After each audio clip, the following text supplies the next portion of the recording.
بسم الله الرحمن الرحیم. الحمد لله رب العالمین و الصلاة و السلام علی سید الانبیاء والمرسلین و علی آله و صحبه اجمعین.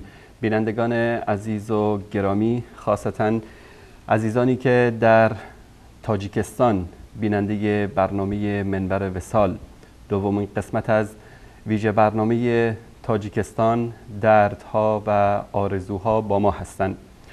امیدواریم که الله سبحانه و تعالی این برنامه رو وسیله بگردانه برای برداشتن ظلم و ستم از ملت شریف و بزرگ تاجیکستان.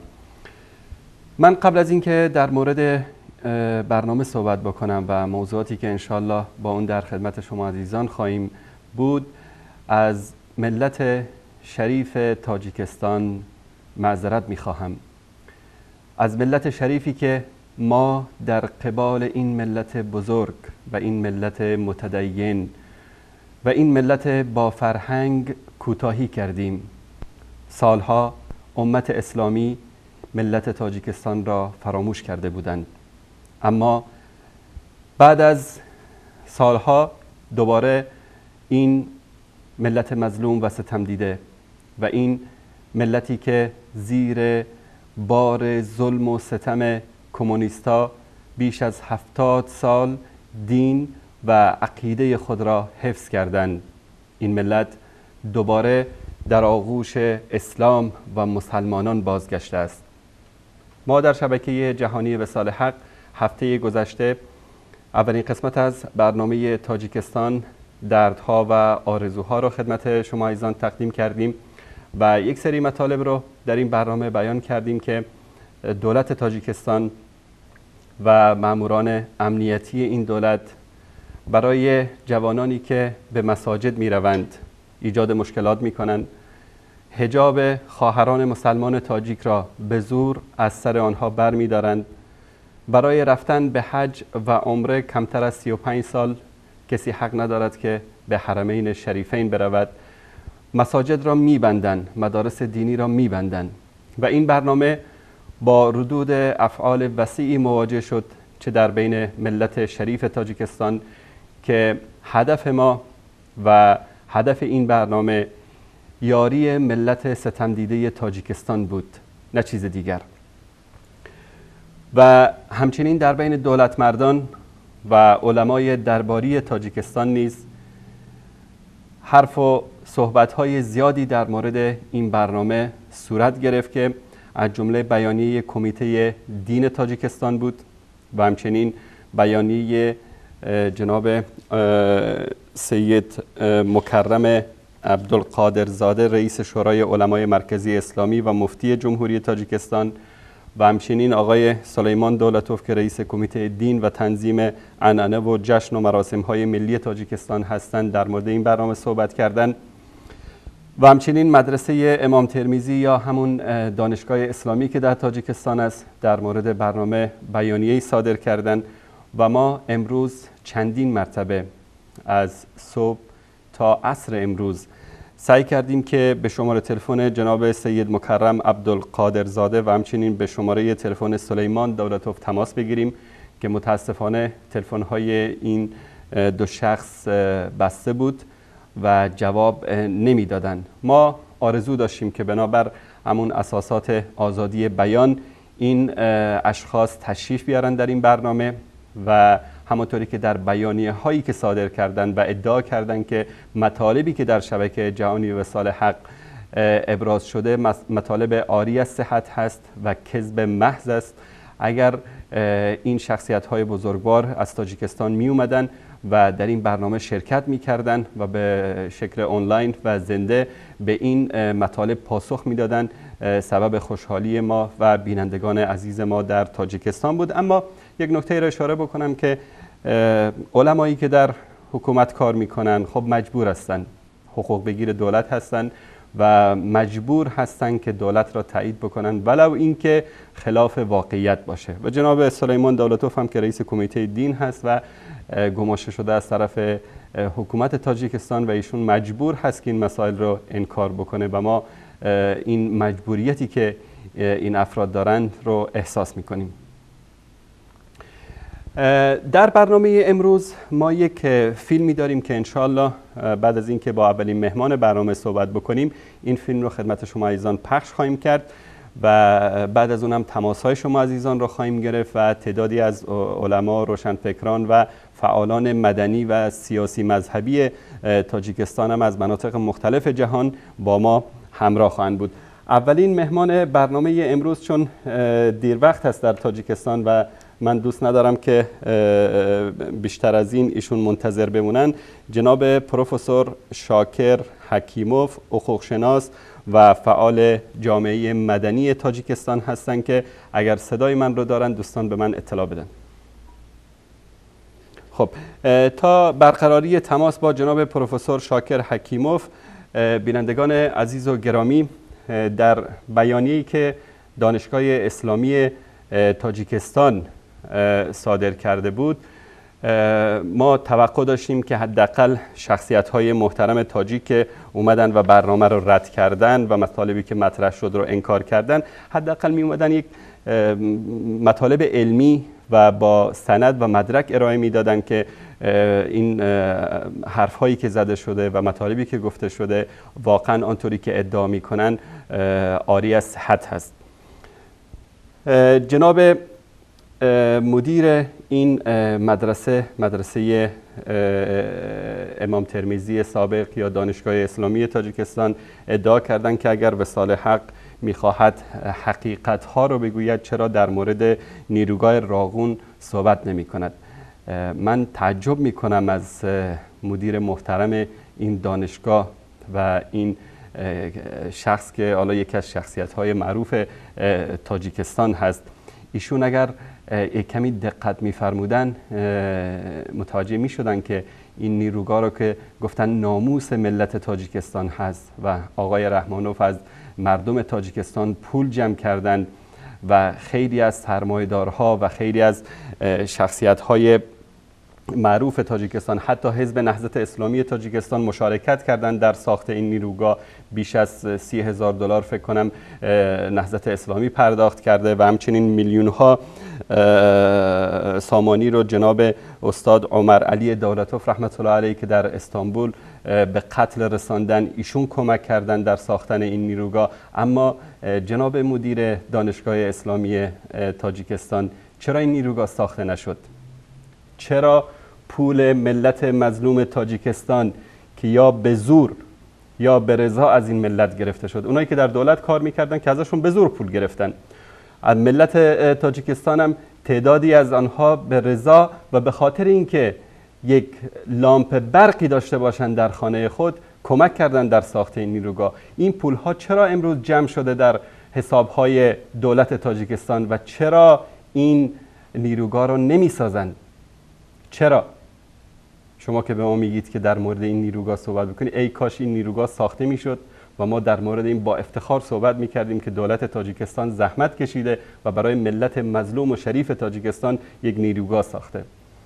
و من قول میدم به دولت مردان تاجیکستان، به علمای تاجیکستان، به جناب آقای سید مکرم، به جناب آقای سلیمان دولتوف که اگر آن مواردی که در برنامه گذشته ما نشان دادیم و ملت شریف تاجیکستان در موردش صحبت کردن و فعالان دینی مذهبی در موردش صحبت کردن و فعالان جامعه مدنی در موردش صحبت کردن، اگر این مسائل برداشته بشه، ما قول میدیم که در این شبکه برنامه خواهیم گذاشت و از این اقداماتی که در تاجیکستان صورت میگیره به نیکی یاد خواهیم کرد.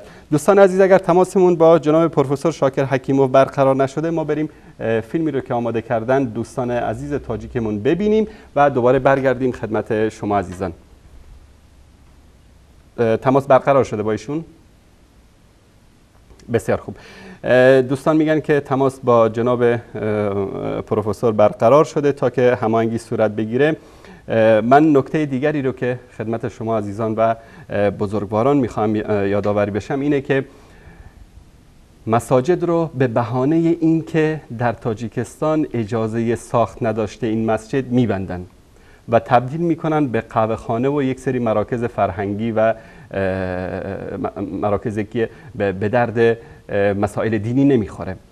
آیا بهتر نیست که همین مراکز و همین مدارس و همین اماکنی که ساخته میشه به جای مسجد، همین مساجد رو بیان اجازه ساخت بدید؟ مسجدی که ساخته شده، مردم زحمت کشیدن، مسجد ساختن، به جای اینکه در مسجد رو ببندید و تبدیل به قهوه خانه بکنید، همین مساجد رو اجازه ساخت بدید. از شما کسی نخواسته که بیایید مسجد بسازید. همین مساجدی رو که میبندید به بهانه اینکه اجازه ساخت ندارن، به همین مساجد پروانه بدید، به همین مساجد مجوز بدید و این مساجد بتونن آزادانه فعالیت بکنن. امروز در هر گوشه دنیا، در اروپا، در آمریکا، در کشورهای کفری، حتی در اسرائیل، انسانها چه کوچیک چه بزرگ، چه کودک چه بزرگسال، چه پیر چه جوان، چه زن چه مرد اجازه دارن که شعائر دینی خودشون رو انجام بدن. حتی در همین اسرائیلی که مسلمان ها در زیر اضطهاد و ظلم و ستم رژیم صهیونیستی و اشغالگر اسرائیل زندگی میکنن، مسلمان ها حق دارن مسجد داشته باشن، حق دارن نماز بخوانن. دولت اسرائیل تا الان نیومده در یک مسجدی بیاد بگه که آقا مثلا زیر 18 سال حق نداره بیاد در این مسجد نماز بخوانه، الا که در مسجد الاقصی از ترس تظاهرات جوانان فلسطینی این پابندی ها وجود داره. شما که ادعا میکنید در تاجیکستان که آزادی بیان دارید، دموکراسی دارید، حقوق بشر دارید، اگر واقعا این بیانیه هایی که جناب سید مکرم و جناب دولتوف و دیگر بزرگان تاجیکستان صادر کردن بر علیه وصال حق، واقعا اگر که این بیانیه های شما و این حرف های شما صحت داره، اجازه بدید مردم هر چه دوست دارن بپوشن، هر طوری دوست دارن عبادت بکنن. برای غیر مسلمان ها همه چیز آزاد است. برای یک کمونیست که به الله و به رسولش توهین بکنه، که ما انشاءالله کلیپشو داریم و پخش خواهیم کرد، همه امکانات میسر هست، حتی به اونها جایزه هم داده می شود. اما وقتی که یک مسلمان بخواد نماز بخواند، شما جلوی نماز خواندن او را میگیرید. یک زن مسلمان بخواد حجاب بپوشد، شما جلوی حجاب پوشیدن او را میگیرید. احمد جان عزیز کارگردان برنامه، اگر که جناب پروفسور روی خط هستن به من اطلاع بدید. خب فیلم رو با هم دیگه میبینیم. دوستان عزیز فیلم رو پخش بکنن، فیلمی که دوستان عزیز تاجیکمون آماده کردن، فیلم رو با هم میبینیم و بعد از دیدن فیلم انشالله خدمت جناب پروفسور شاکر حکیموف خواهیم بود، حقوق شناس و فعال جامعه مدنی تاجیکستان. با ما همراه باشید.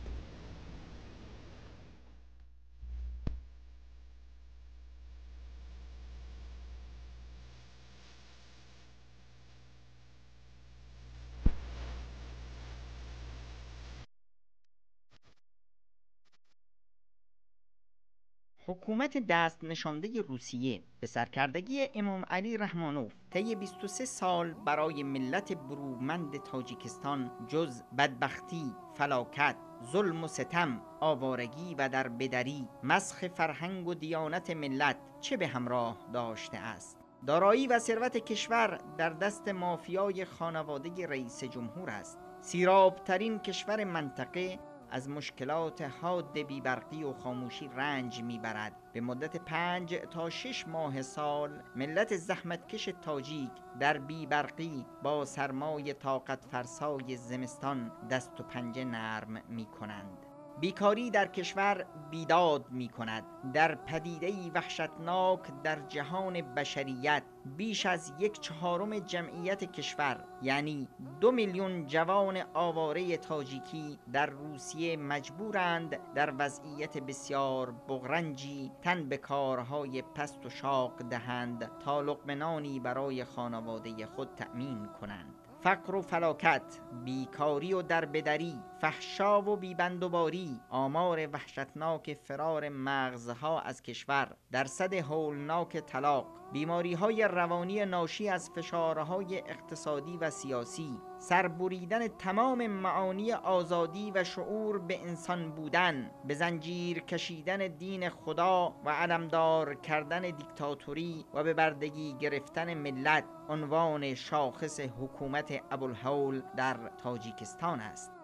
انتخابات پارلمانی سال 2010 میلادی کمر طاغوتیان چیره بر مملکت را در هم شکست. با تمام تلاش هایی که در راستای مسخ هویت دینی تاجیکستان در طول سالیان پیش انجام گرفته بود، اسلامگرایان و در رأس آنها حزب نهضت اسلامی با درصد آرایی خارج از تصورات تحلیلگران برنده مطلق انتخابات بودند. قلدران چماق به دست که غرور و هیبت خود را در زیر پاهای مردم آگاه و فریخته تاجیکستان دیدند، در یک درامای مهزله آمیز تنها 7% آرا را به حزب نهضت اسلامی با 40,000 عضو و صدها هزار طرفدار تخصیص داد. این شکست وحشتناک فرعون مست قدرت را در خود خورد کرد و او را واداشت با زدن تیشه به ریشه این ملت از آنها انتقام گیرد. تمامی جریانات دینی از سوی دادگاه عالی نمایشی ممنوع اعلام شد و ده‌ها تن از مخالفان سیاست‌های جائر و ضد انسانی رحمانوف به بهانه‌های انتماء به جماعت تبلیغ، اخوان المسلمین، سلفی گرایی، حزب تحریر و غیره روانه سیاه چالهای شکنجه و مرگ این دزدان خوناشام شدند.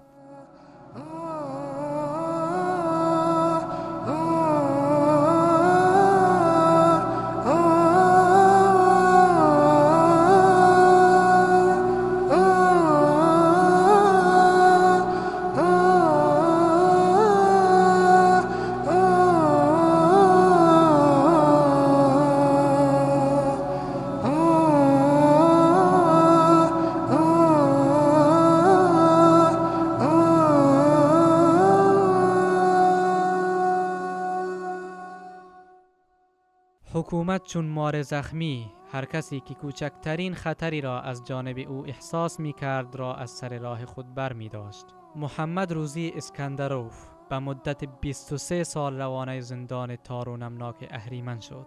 میرزا ضیایوف وزیر سابق به بهانه مخالفت با حکومت کشته شد. تمامی اموال و دارایی های تاجر نامدار کشور زید سیدوف توسط راهزنان حاکم بر کشور مصادره و خودش برای 26 سال روانه زندان شد تا در آنجا زنده دفن گردد. عمر علی قوتوف تاجر سرشناس دیگری که توانست از دست این مافیای جنایت فرار کند، ماه گذشته در استانبول ترکیه توسط مزدوران رحمانوف ترور شد. بازار شخصی استاد محی‌الدین کبیری رئیس حزب نهضت اسلامی توسط همین دزدان سرگردنه مصادره شد. مصادره بازار اینام در ناحیه شهر طوس ولایت ختلان با استفاده از نیروهای دولتی توسط محب الله سعداللهیوف برادر خانم رئیس جمهور از مالک زحمتکش آن خانم صنوبر عبداللهیوه. سرکرده های ظلم و ستم که برای ویران کردن و مسخ هویت دینی ملت تاجیک مبالغ هنگفتی از خدایان خود در شرق و غرب دریافت می کنند، در مقابل رشد اسلامگرایی و بازگشت ملت تاجیک به هویت دینی خود و بالا رفتن درصد نارضایتی و خشم ملی از چپاولگری ها و دزدی های سران به وحشت افتاده با سیاست های بسیار ابلهانه اعلام جنگ با خدا کردند. در سال 2011 حکومت با تصویب قانون مسخره‌ای مسئولیت والدین، کودکان و نوجوانان زیر 18 سال را از رفتن به مسجد، آموزش دین، مشارکت در فعالیت‌های دینی ممنوع اعلام نمود. بیش از 1000 دانشجویی که در کشورهای مصر، سعودی، پاکستان و مدارس دینی اهل سنت ایران مشغول به تحصیل بودند را زیر فشار قرار داد تا به کشور بازگردند. قانون دیگر با عنوان پرچمچراغ آزادی وجدان و اتحادیه های دینی به تصویب رسانید و با گذاشتن شرایطی غیر قابل تطبیق ثبت نام دوباره بسیاری از مساجد را لغو و فعالیت های آنها را متوقف ساخت. جالب اینجاست که این جوجه کمونیست های نابخرد از یاد برده اند که 70 سال زجر و آدم کشی خرس روس و داس و چکش او نتوانست ملت مسلمان تاجیک را از دین و ایمانش جدا سازد. حال این ابلهان ابوالهول گمان میبرند با ویرانی خانه خدا میتوانند ایمان را از دلهای بدزدند که شیدای دین و محبت رسول الله صلی الله علیه و سلم اند.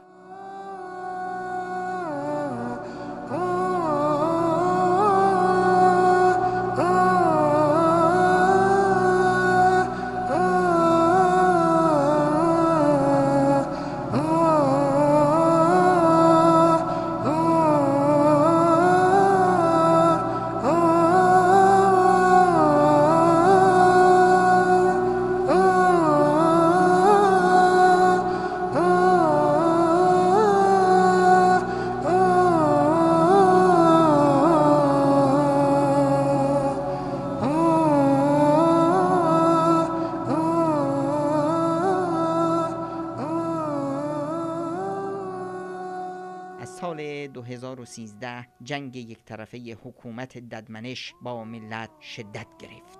50 مسجد در ناحیه عبدالرحمن جامی به بهانه واهی فعالیت غیر رسمی به مراکز فرهنگی، هنری، تفریحی و استادیوم ورزشی تبدیل شد. 100 مسجد تنها طی 3 سال اخیر در ولایت ختلان به دلایل واهی پلم شد.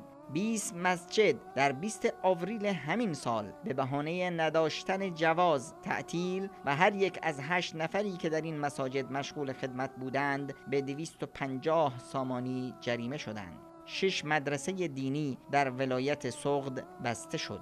350 مسجد دیگر ولایت سغد به هشدار دادستان این ولایت به بهانه غیرقانونی بودن بسته خواهد شد.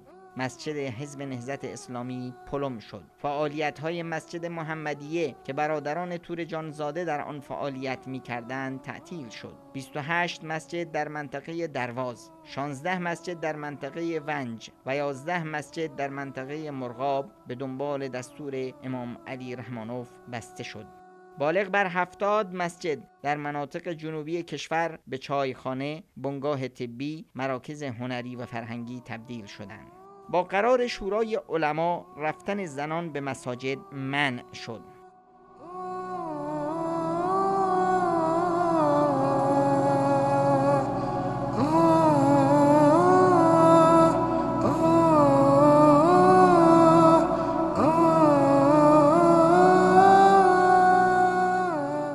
ممنوعیت سفر جوانان پایین 35 سال به حج و عمره.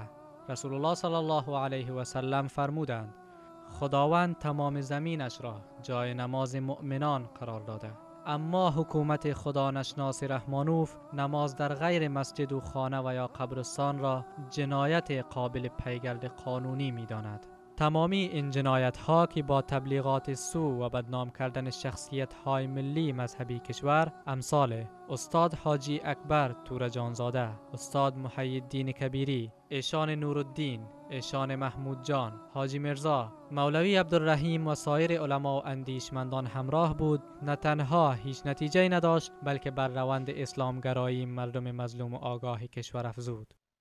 حکومت در اقدامات عجولانه ناشی از دست پاچگی با گماشتن ملاهای درباری و به حاشیه کشیدن و یا به زندان انداختن علمای آگاه و روشنفکران مردمی خاص تا منبرهای مساجد را نیز چون تریبیون رسانه ها به اشغال خود گیرد.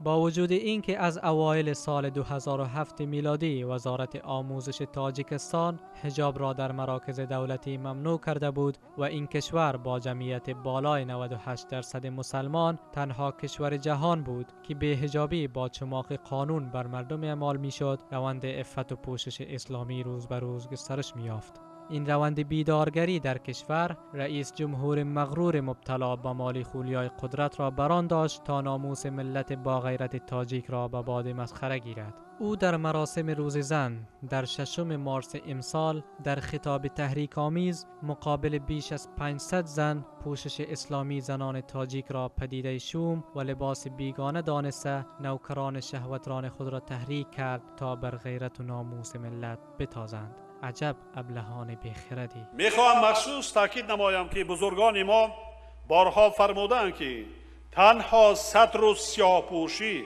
و کرکرانه تقلید نمودن به فرهنگ بیگانه نشانه با عفت بودن زنان و دختران نیست.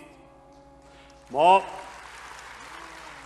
مثالهای زیادی در دست داریم که از جانب زنان و دختران سترپوش استعمال مواد مخدر، آدم فروشی و باز بعضی کردارهای دیگر صادر کرده می شوند که از سنت و عنعنه‌های ملی ما هویت و شأن و شرف زن تاجیک تماما و فرسخ‌ها دورند.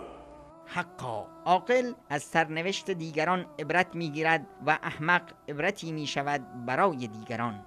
شاه ایران و مصطفی اتاتورک ترکیه دقیقاً همین راه را پیمودند و در نهایت خشم ملت‌ها آنها را به نفرین تاریخ بدل نمود و حال این بت‌های توخالی مست غرور همان راهی را در پیش گرفته اند که جز خواری و زبونی و در نهایت زنده به گور شدن در زیر آوار خشم ملت‌ها چیز دیگری برایشان به ارمغان نخواهد آورد. پس از این هذیان و هلوسه رئیس جمهور، مأموران حکومتی و امنیت و پلیس و قشون لباس شخصی شهوتران در کوچه و بازارهای کشور به آزار و اذیت زنان با حجاب و مردان ریشدار گماشته شدند.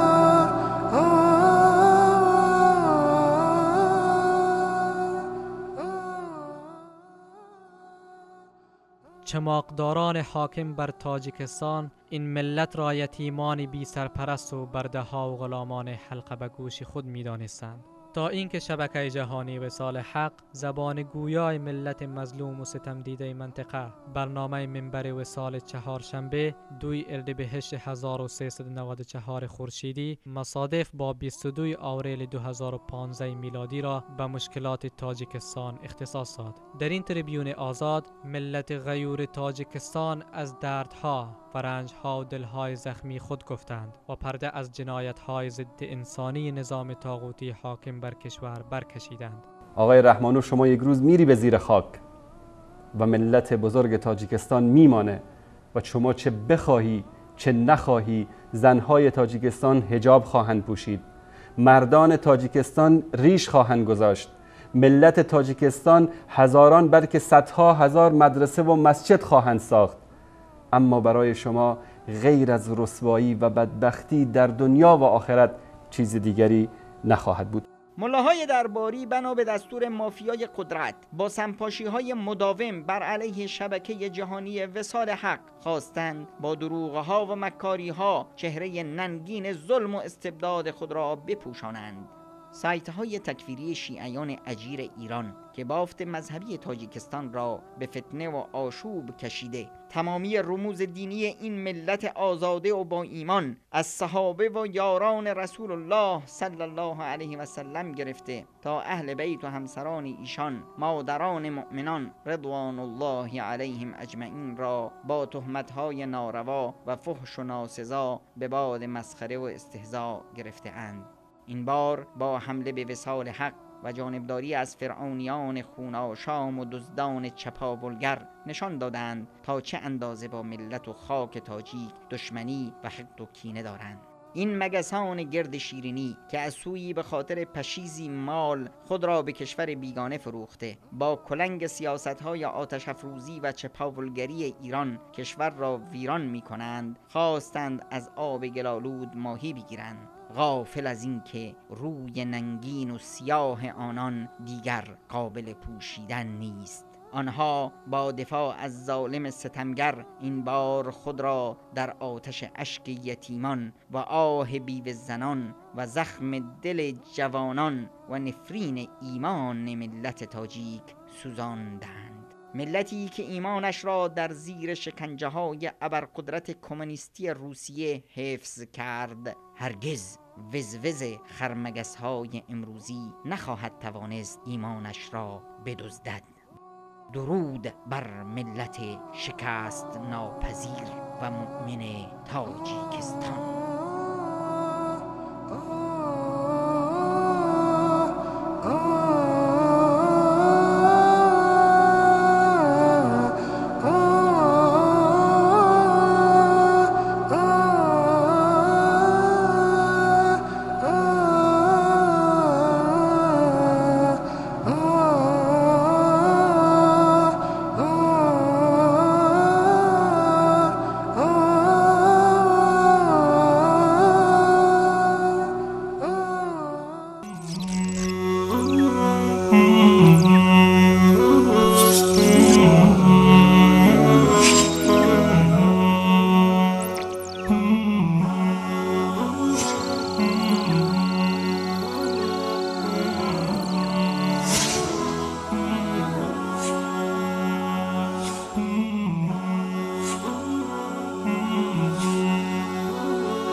بسم الله الرحمن الرحیم. با سلامی دوباره خدمت بینندگان عزیز و گرامی. آنچه دیدید فیلم مستند کوتاهی بود که ان شاء الله ما تصمیم داریم که فیلم های مستند دیگری هم در مورد آنچه که در شبکه جهانی وصال حق مطرح شده و ثابت میکنه که واقعا ملت مظلوم تاجیکستان در زیر ظلم و ستم زندگی میکنن رو ان شاء الله در روزهای آینده آماده خواهیم کرد و پخش میکنیم. خیلی جالب است بدانید عزیزان بیننده، احمد آقا اگر آدرس ادنا کلاسیکی شبکه وصال حق رو صفحه تلویزیون بیارید، ما در شبکه جهانی وصال حق، بله این صفحه‌ای بود که ما در سایت ادنا کلاسیکی آماده کرده بودیم برای در این صفحه فقط کلیپ ها پخش می شد و اوقات برنامه ها، اما بعد از برنامه هفته گذشته منبر وصال که در مورد تاجیکستان ما تقدیم کردیم، بنا به درخواست حکومت تاجیکستان صفحه ما رو در این سایت اجتماعی بستن. از دیشب صفحه شبکه جهانی وصال حق رو بستن و فکر میکنن یا تصور میکنن که با بستن یک صفحه اجتماعی میتونن مردم رو ساکت بکنن، میتونن سخن حق رو مانعش بشن که به مردم برسه. ما به این راه خود ادامه خواهیم داد. با خدای خود عهد کردیم که در کنار ملت مظلوم تاجیکستان خواهیم بود تا وقتی که دست این ظالمان کوتاه بشه از سر ملت مظلوم تاجیکستان. دقایق پیش یکی از دوستان از طریق واتساپ به من اطلاع دادن که 3 نفر از جماعت تبلیغ رو در شهر اسفره در خوجند به 9 سال زندان محکوم کردن. این است آزادی جناب آقای سید مکرم. اینا که تبلیغ دین میکردن، اینا که داعش و القاعده و طالبان نبودن، اینا که سلاح به دست نگرفته بودن، اینا مردم رو دعوت به نماز خواندن و روزه گرفتن و ذکر الله سبحانه و تعالی میکردن. این است آزادی که شما در تاجیکستان ازش یاد کردید. و من تشکر میکنم از جناب مفتی تاجیکستان که از ما دعوت کردن که به تاجیکستان بیاییم و از ما پذیرایی بکنن و واقعیت ها رو ما ببینیم. ما داریم واقعیت ها رو میبینیم چون ما در تماس با ملت تاجیک هستیم. شما اگر از اون قصرها و از اون دفترهای لوکسی که دارید بیایید پایین و در کنار ملت باشید، از درد ملت با خبر میشید. نکته دیگری که من فقط اشاره میکنم بهش، بعضی از زباله های رژیم ایران، بعضی از زباله های رژیم ولایت فقیه که برعکس ملت شریف تاجیکستان توهین، اهانت، بداخلاقی و بددهنی رو از آخوندهای ایران آموختن. 9 سال در ایران تحصیل کردن و حالا اومدن در مناصب دینی در تاجیکستان قرار دارن. در صفحاتشون توهین‌ها و اهانت‌های فراوانی به من و به شبکه جهانی وصال حق کردن که ما این رو به حساب خمینی و کلینی و دین رافضه‌گری و اخلاقی که در دانشگاه مصطفی قم و در حوزه علمی قم آموختن میگذاریم و این رو به پای ملت شریف، ملت با اخلاق، ملت متدین و ملت شرافتمند تاجیکستان حساب نمی کنیم. دوستان عزیز، اگر جناب دکتر رو خط باشن به من اطلاع بدید. جناب دکتر عبدالله دولتوف، رئیس اتحادیه مهاجرین تاجیک در روسیه و فعال جامعه مدنی. السلام علیکم و رحمت الله. و علیکم السلام و رحمت الله و برکاته. یک کمی بگم که من رئیس مهاجران نیم، رئیس تاجیکان روسیه، یعنی اتحادیه تاجیکان مقیم روسیه. اتحادیه تاجیکان مقیم روسیه. خیلی معذرت میخوام جناب دکتر. جناب دکتر عبدالله، ما در خدمت شما هستیم و آنچه که ملت مظلوم و شریف تاجیکستان از ظلم و ستم میکشن رو میخوایم از زبان شما بشنویم. بفرمایید. خب من اکنون در چی بگم؟ اگر که یک اینها را کارل مارکس گفته بود که یک قومی هست، یک گروه ملت، یک گروه اهالی هست که اونها را لومپن میگفتند. اینا یک گروه آدمان هستند که به اراده از ظلم راحت میکنن و هر چی که میگن همونا میکنن. مردم امروزه تاجیکستان افسوس که به همین روز گرفتار کردن. بله. و این قسم زیاد اهالی لومپن ها شدن. بله جناب دکتر، بعضی از مسئولان دولتی در تاجیکستان و بعضی از اشخاص مذهبی که در حکومت کار میکنن میگن که دنیا خیر و خیرت است و هیچ مشکلی ملت تاجیکستان ندارند و حکومت همه خدمات اجتماعی رو برای مردم مهیا کرده، نه مسجدی رو بسته، نه کسی رو زندان کرده، نه کسی رو کشته، نه حق کسی رو خورده. آیا واقعا شما که با مهاجرین تاجیکستان در روسیه سر و کار دارید این حرفایی که میزنن درست است؟ خود ببینید سال 2010 در دوران شوروی در قلمروی روسیه همگی 3100 تاجیک بود زندگی میکرد. سال 2002 شماره آنها به 120,000 رسید.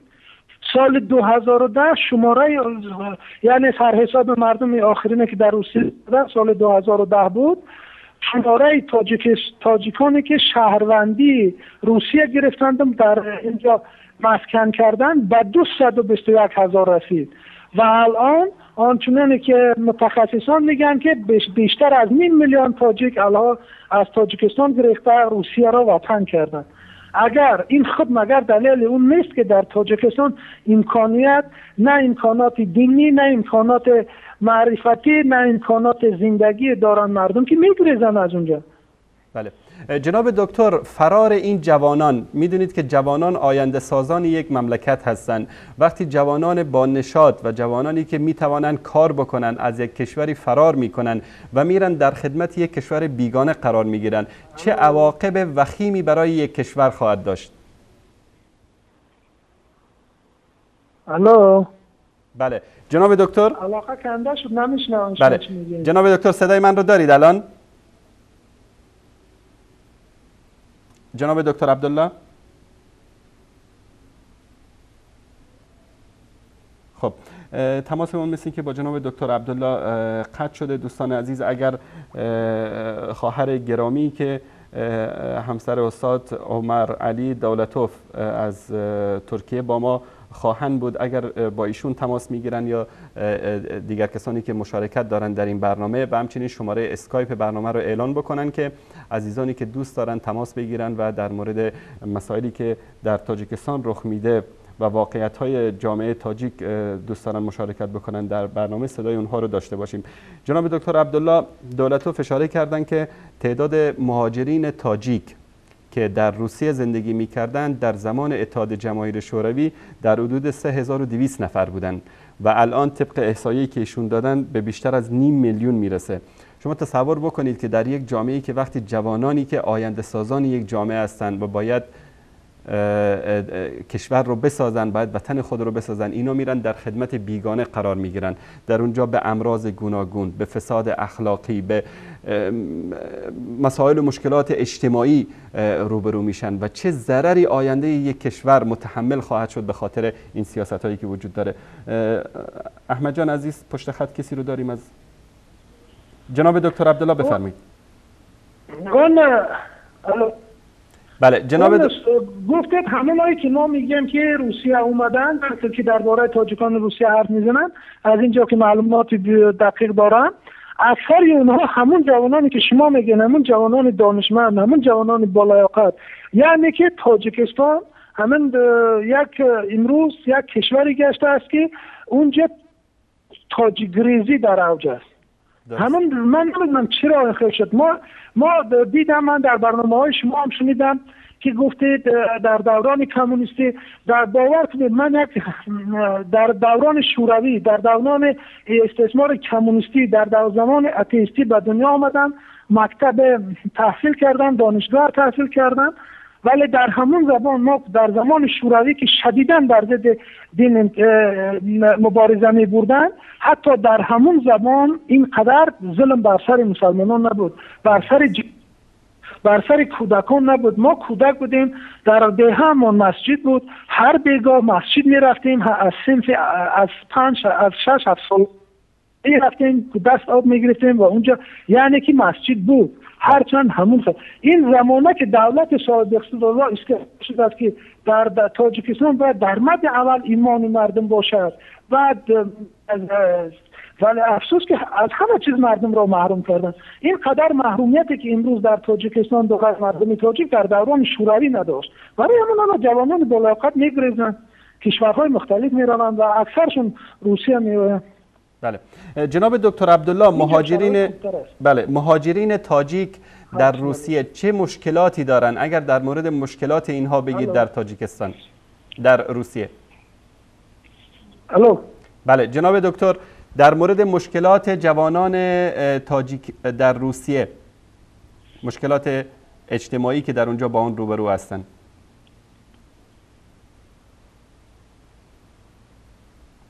خب من عذر میخوام از بینندگان عزیز و گرامی، تماسمون با جناب دکتر عبدالله دولتوف قطع شد. من تشکر میکنم از جناب دکتر عبدالله دولتوف، رئیس تاجیکانی که مقیم در روسیه هستند و فعال جامعه مدنی. ایشون در صحبتاشون اظهار کردند که متاسفانه این وضعیتی که امروز در تاجیکستان وجود داره حتی در زمان حکومت کمونیست های اتحاد جماهیر شوروی هم در تاجیکستان نبود و این ظلم و ستمی که بر علیه مسلمانان تاجیک در تاجیکستان امروز داره اتفاق میفته حتی در زمان حکومت دیکتاتوری شوروی هم وجود نداشت. عزیزانمون در اتاق فرمان من چند تماس از طریق اسکایپ میگیرم.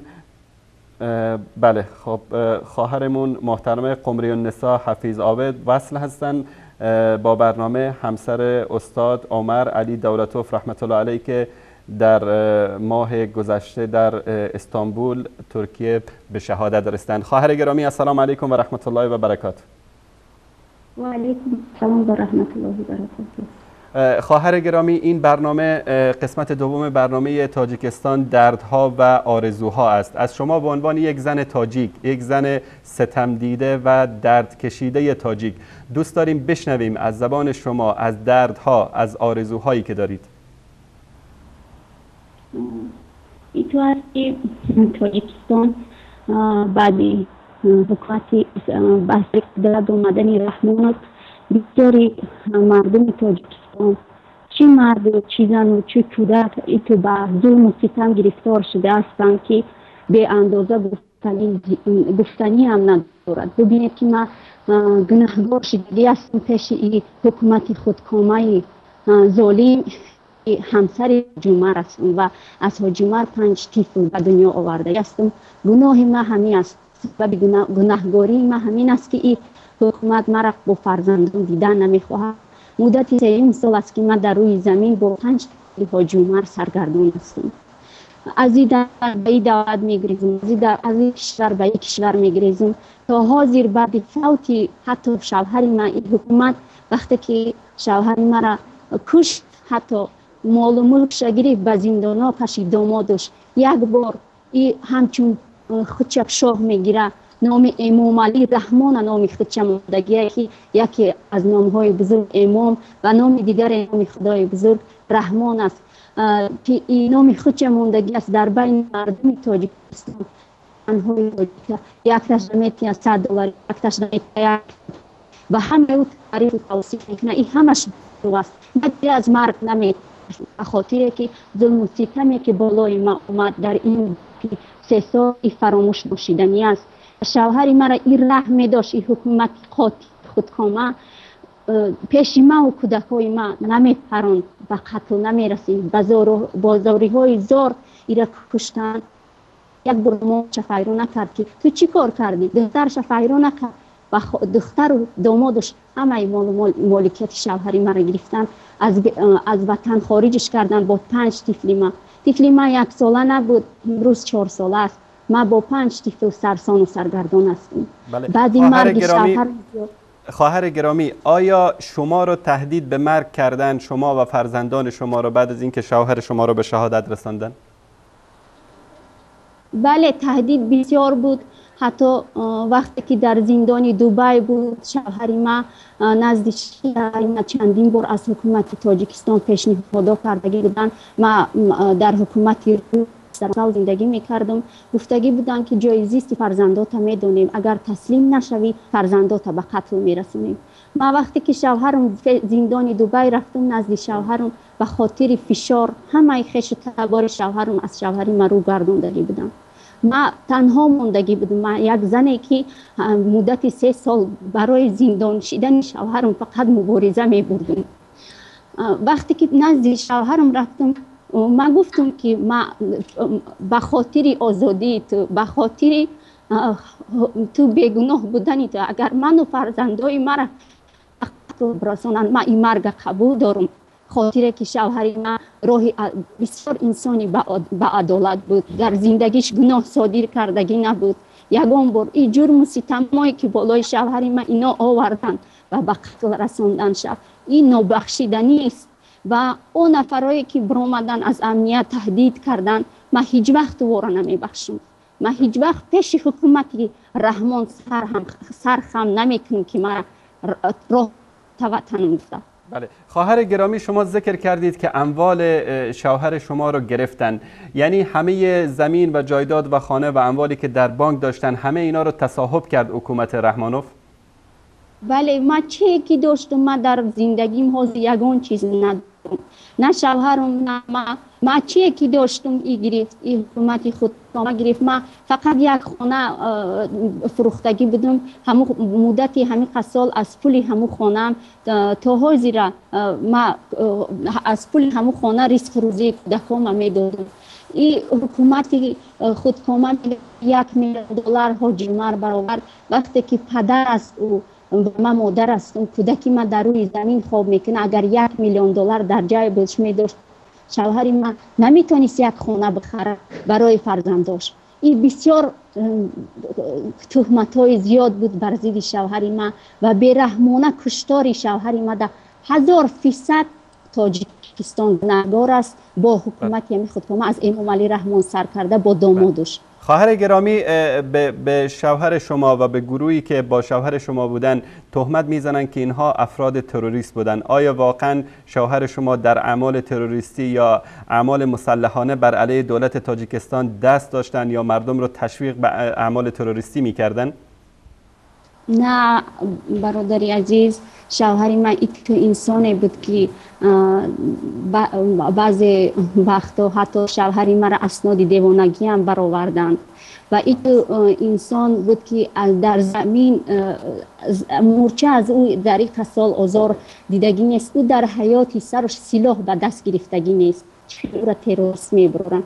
فقط سخنی آزار برای دینش باید دفاع کرد، برای اسلام دفاع کرد، برای آزادی ملتش او جان سپرد. بله. این تروریست رحمان خودش است که پیش من و فرزندای من فرمان داد شوهر مرا کشتن. بله خواهر گرامی، بعضی از علمای تاجیکستان مثل مفتی تاجیکستان سلیمان دولتوف رئیس کمیته دین این مطالبی رو که ما در این برنامه گفتیم که ظلم و ستم هست در تاجیکستان میگویند همه اینها دروغ است. پیام شما به اینها چیست؟ پیام این است که تاجیکستان در جای اول آن دولت‌هایی است که محدودیت‌ها در دین اسلام گذاشته است و چندین قانون‌های خداوند تعالی را حتی رعایت نمی‌کند. یکم رسما ممنوع بودن تعلیم اسلامی به فرزندان تا 18 سالگی. دوم رسما ممنوع بودن رفتن فرزندان و جوانان به مسجد تا 18 سالگی. سوم منع صدای روحانیان و فروش نوارهای آنها. چهارم گرداندن مسجدها به مکان تفریحی. پنجم منع گشتن با ریش. ششم منع فروختن سطر اسلامی. هفتم منع رفتن جوانان به 8 تا 5 سالگی است. اینها جزوی از این همه این محدودیت ها هستند که در بالای مردم مسلمان ظلم و ستم است. آنچه که خداوند برای مسلمان ها فرض کرده است رحمان با این هم دارد، با همین سید مکرم که سید مکرم حتی در روز عید اسلامی عید قربان بود که مردم قربانی میکرد، در همه مسجدهای اسلامی بر ضد شوهر من مکتوب ها پهن کرد که در عید باید که مردم را با عید تبریک کند و فرض‌های اسلامی را برخوردار کند، او بر ضد شوهر ما فقط برآمد کرد.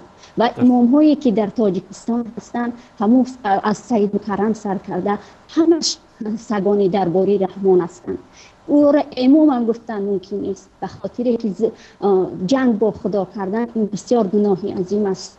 بله. خواهر گرامی، شوهر شما الله سبحانه و تعالی شهادت ایشون رو قبول بکنه، در راه بیداری ملت تاجیکستان سعی و تلاش کردند که این ملت رو بیدار بکنن و در آخر هم به دست تروریست های این حکومت به شهادت رسیدن.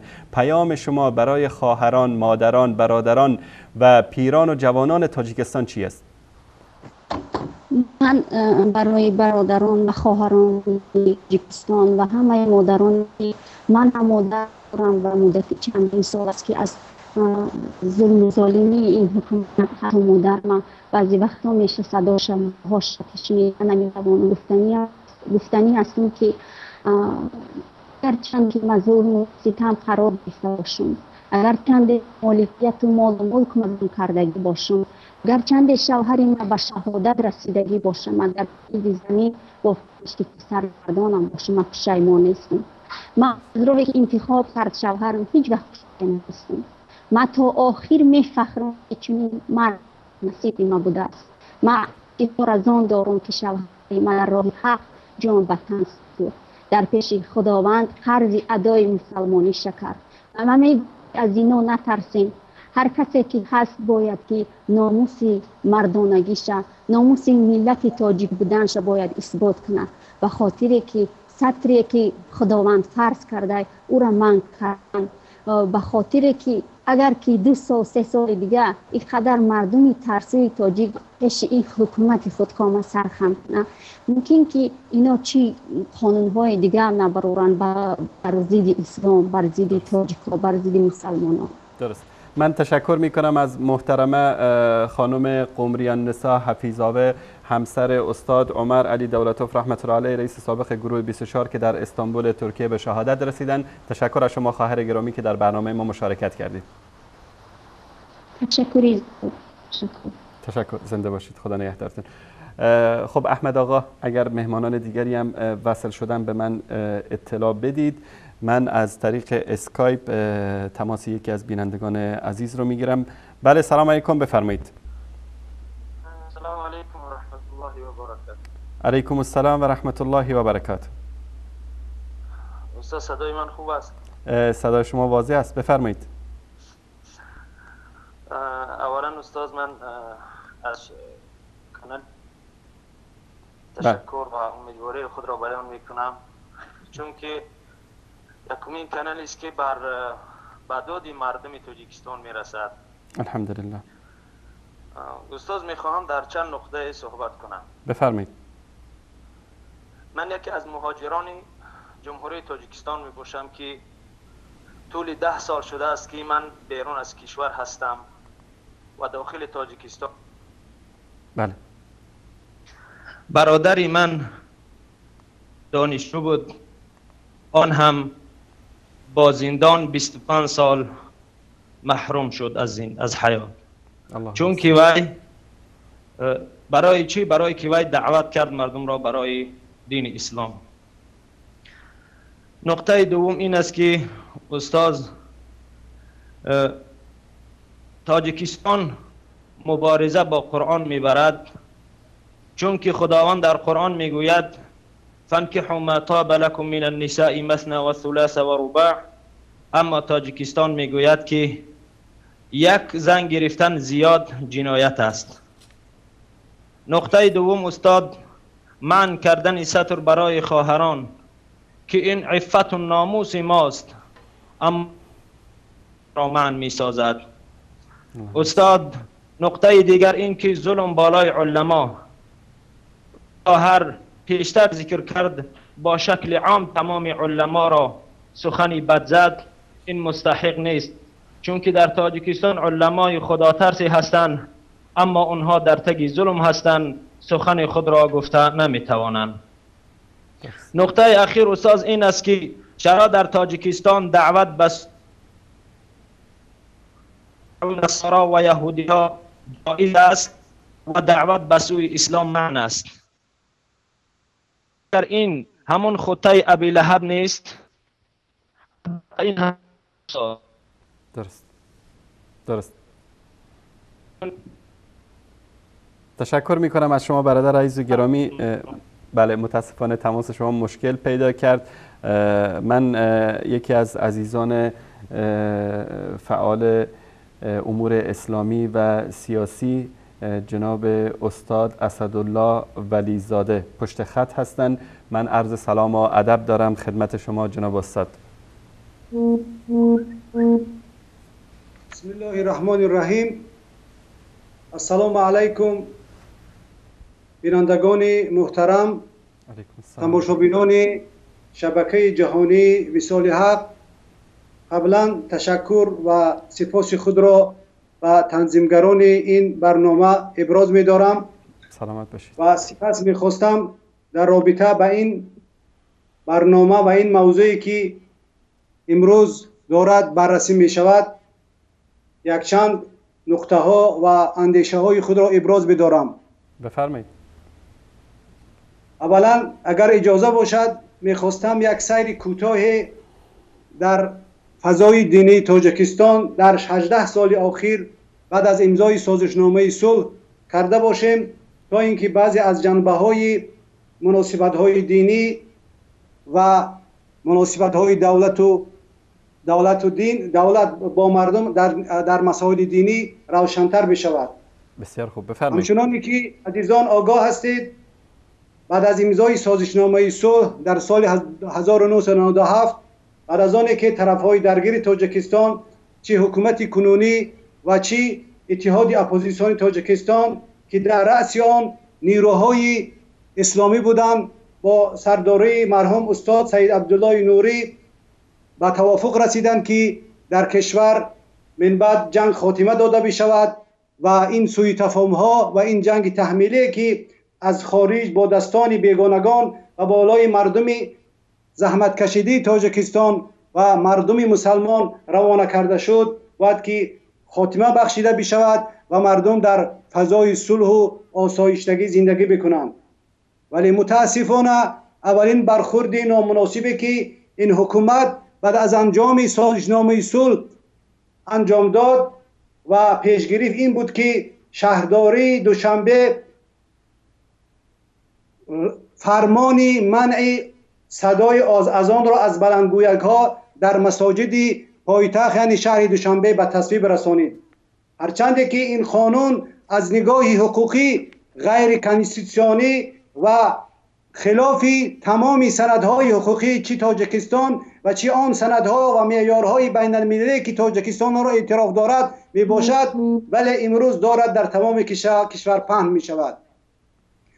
من مطمئن هستم که آن دوره که نو فضای صلح و آسایشتگی در کشور داشت گسترش می‌یابد، نخواستند نیروهای اسلامی به این امر و فرمان سرداری یعنی ریاست شهر دوشنبه میر دوشنبه جناب عبیداللهیوف برخورد داشته باشند و فکر داشتند که این یک موقتی است. و دوم آهسته آهسته هرچند که حکومت در مسائل دینی بعضی کارهای مثبت را انجام داده باشد، از جمله نشر کتاب مقدس اسلام قرآن شریف با زبان تاجیکی و نشر صحیح بخاری و دیگر کتاب ها، ولی در بر آن بعضی اعمال انجام داد که به این کارهای مثبت و کارهای مثلا نیکبینانش نسبت مسلمانان خط بطلان بکشید. این مثال شده میتواند قبول قانون جمهوری تاجیکستان درباره تنظیم عرف و عادت ها، تنظیم عنعنه و جشن و مراسم ها که در سال 1907 بخشش زیاد 2907 و تصویب رسید. و دوم در سال گرامی داشتی امام اعظم امام مذهب ابو حنیفه رحمت الله که در تاجیکستان یک انجمن خیلی باشکوه در سطح بین الملل انجام پذیرفت، بعضی از علمای مطرح تاجیکستان، علمای پیشقدم و آن شخصیت هایی که در دوران شوروی، آن خاندان هایی که در دوران شوروی مشهور بودند و روشنفکران دینی و اسلامی نتوانستند در چنین یک انجمن اشتراک بورزند و با برادران و استادانی که از خارج دعوت شده بودند بررسی و مثلا تبادل نظر داشته باشند.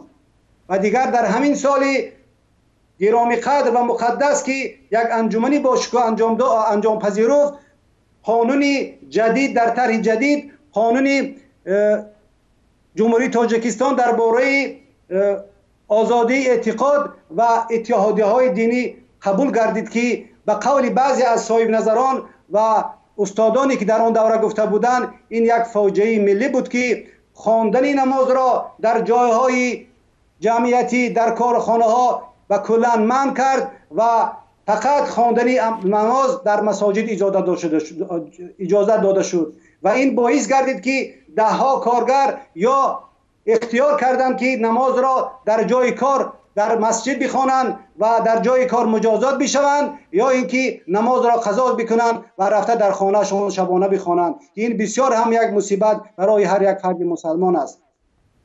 و همچنین میخواستم نظری خود را درباره آن قانونی که درباره مسئولیت والدین در تعلیم و تربیت فرزندان قبول گردید از یک نگاه این قانون خیلی قانونی خوب است، قانونی سری وقتی است، ولی متاسفانه به واسطه این قانون بعضی نقطه های وارد کرده شد که فرزندان ما همچنانی که خواهر عزیزمان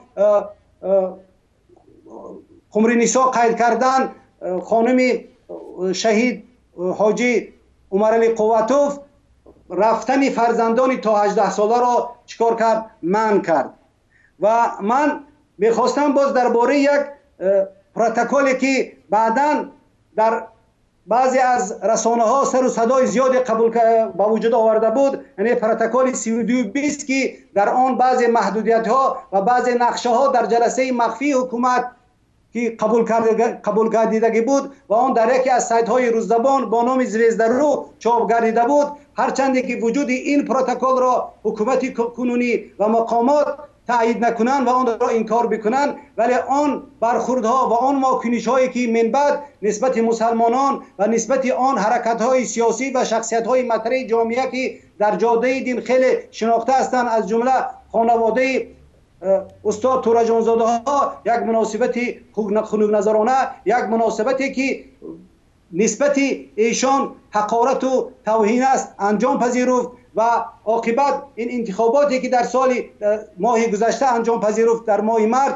و اشتراک بعضی از حزب و حرکت های مخالف دولت از جمله حزب کمونیست و حزب اسلامی را از شرکت در پارلمان ممنوع اعلان کرد، گواهی میدهد که یک چنین پروتکل در حقیقت وجود داشت.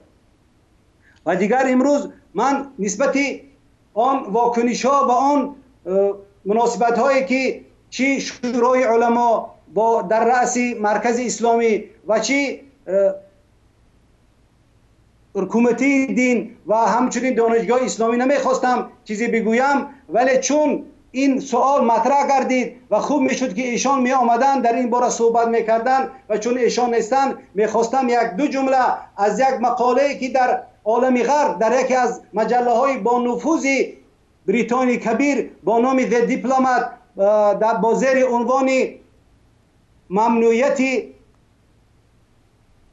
حجاب و ریش در 17 ماه اپریل در این ماه یک هفته پیش به چاپ رسید، میخواستم یک جمله را به سمع ایشان برسانم و شما هم عزیزان استادان در سایت و مردمی که ما را تماشا میکنن آگاه باشند که در این مقاله ما میخوانیم با لحاظ قانونی آزادی دین در قانون اساسی تاجیکستان و رسمیت شناخته شده است، اما در حقیقت اعمال دینی حداقل برای بعضی از اکثریت مسلمانان کشور و شدت تحت کنترل دولت قرار دارد. در ماه‌های اخیر و پس از اظهار نظر رئیس جمهور و پس از اظهار نظر رئیس جمهور درباره لباس مناسب یعنی حجاب، دولت تاجیکستان سختگیری‌های را درباره اعمال اسلامی انجام داده است. گزارش‌های مبنی و تراشیدن اجباری ریش و وضع قانون جدید، قبول قانونی جدید درباره کسانی که میتوانند به سفر حج و مکه بروند وجود دارد. یعنی این اشاره به آن است که اخیراً کمیته دین یک قانون را قبول کرد که جوانان تا 35 ساله حق رفتن به زیارت خانه خدا را محروم گردیدند. و همچنین در این مقاله ما میخوانیم سختگیری علیه اسلام فراتر از مسائل سیاسی است. شورای علما و مرکز اسلامی تاجیکستان به طور رسمی مستقل است، اما اسلام مورد نظر دولت را ترویج میدهد.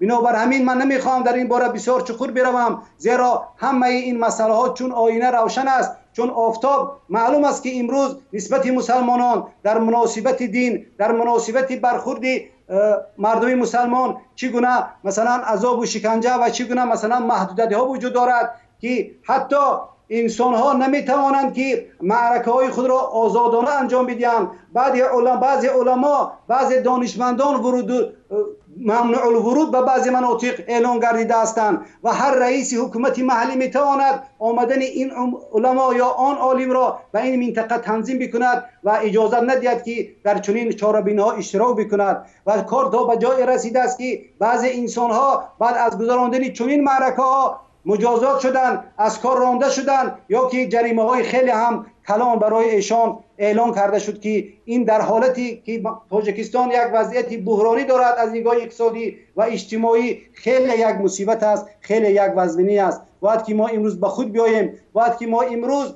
چنان مناسبت را برپا بکنیم که مناسبت ها خوب بشوند و مناسبت دولت با دین، مناسبت دینداران با مقامات باید که در یک سطح خوب باشد، همدیگر فهمی باشد، یعنی که رضایت باشد، آسایش باشد، تا اینکه ما به این مسائل کوچک، این مثلا نماز خواندن، چه خیلی نماز خواندن، چه خیلی عبادت کردن، این مسائلی نیست که ما امروز آنها را در معرض نمایش گذاریم و اطراف آن چنین برنامه‌ها تشبیه کنیم. ولی امروز متاسفانه ما مجبور هستیم که در خارج کشور از طریق چنین محاوره‌ها، یعنی که درد و رنج مسلمانان تاجیکستان را به عالم برسانیم و همچنین مردم از داخل خبر بشود.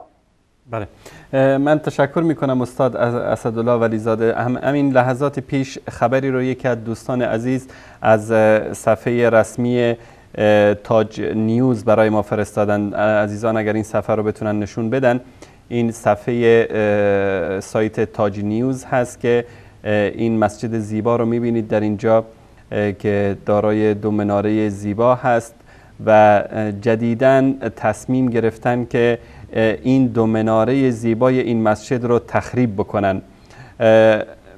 بله دوستان عزیز، من تشکر میکنم. میگن که در ساکنان منطقه چیلمزار شهر وحدت میگویند که حکومت میخواد مناره های مسجد ده را تخریب کند. جناب استاد اسدالله ولیزاده، آیا دموکراسی دشمن مناره های مسجد است؟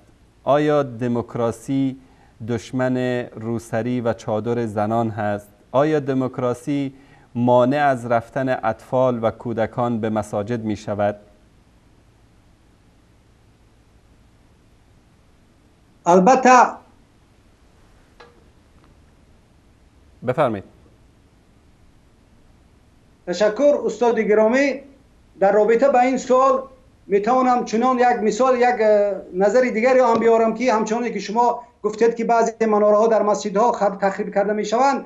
من یک حادثه از ناحیه نزدیک به شهر دوشنبه میتوانم یاد بیارم که بعد از آنی که در این منطقه مناره مسجد را راست کردن و هنگامی که مثلا مهمان ها به این دیار، این یک مرکزی نزدیک شهری است با نام منطقه سیاحی است، سیاحتی است با نام ناحیه ورزاب، رفتن و امر کردند که مقبره این بخش زیاد، یعنی که میزنه مسجد، یعنی که مناره مسجد چکار کرده بشود، ویران کرده بشود.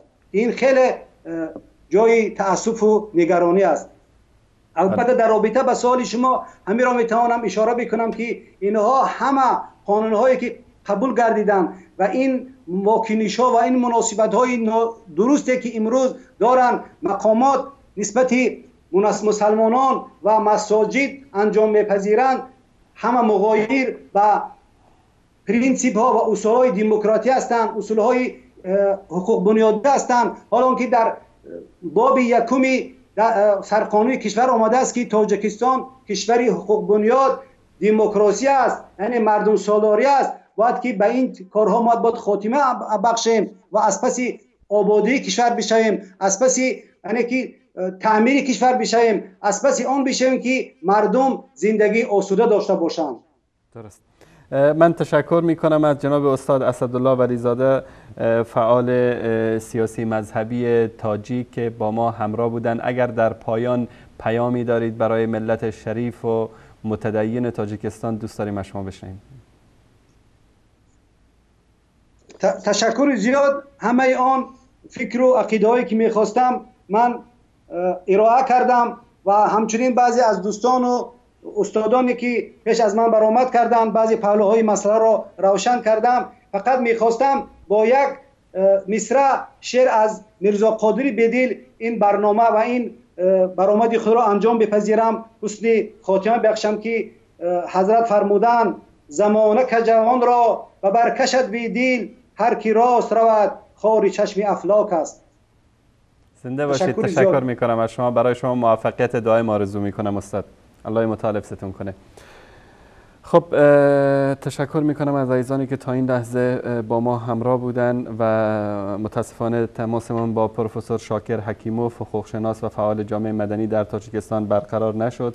تلفن ایشون جواب نمیداد و از جناب دکتر عبدالله و از استاد اسدالله ولیزاده و از خواهر گرامی قمر نسا که با ما از استانبول همراه بودن تشکر میکنم از تک تک این عزیزان. و لحظاتی بعد هم استاد محمد اقبال، حقوقدان و فعال سیاسی با ما همراه خواهند بود که اگر تماس با ایشون برقرار شد دوستان عزیز لطف کنن به من اطلاع بدن.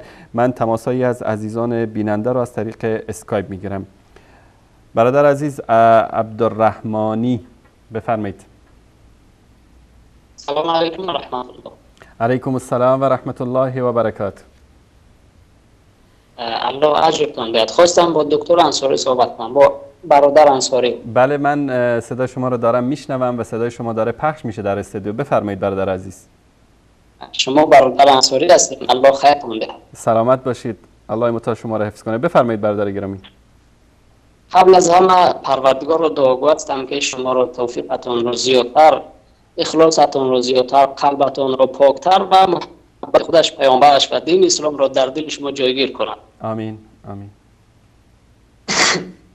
مسائل امروزی که در جامعه ما می رود دایر به فشارهایی که بالای دین و دینداران است. البته پیش از هم باید این مصیبت را همدردی بیان کنم با این جمله زیبایی از کتاب خداوند که و بشر اذا اصابتهم مصیبه قالوا انا لله و انا الیه راجعون.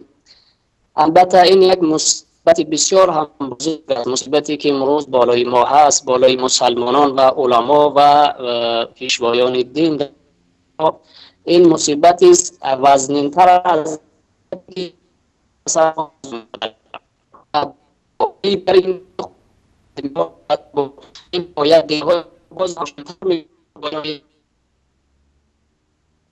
هو الذي ابصر رسول الله الهدى قبل ان يطفئوا نور الله بأفواههم ويأبى الله الا ان يتم نوره هو الذي ارسل رسوله ودين الحق ليظهره على الدين كله ولو من به تمام جسم گفته است.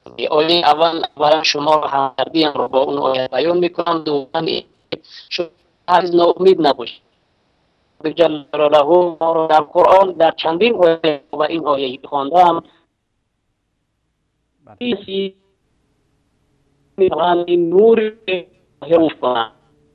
من تشکر میکنم برادر عزیز. اگر شما عبدالرحمن جان برادر گرامی اگر لطف کنید دوباره تماس بگیرید چون صدای شما مشکل داره. لطف کنید دوباره تماس بگیرید برادر عزیز و گرامی. صدای شما کمی مشکل داره و امیدوارم که بتونید دوباره صدای گرم شما رو داشته باشیم. برادر عزیز و گرامی آقای عبدالرحمن از تاجیکستان که در مورد مشکلات موجود صحبت کردن. مهمان دیگری ما رو خط هستن جناب استاد محمد اقبال، حقوقدان و فعال سیاسی تاجیکستان. السلام علیکم و رحمت الله و برکاته.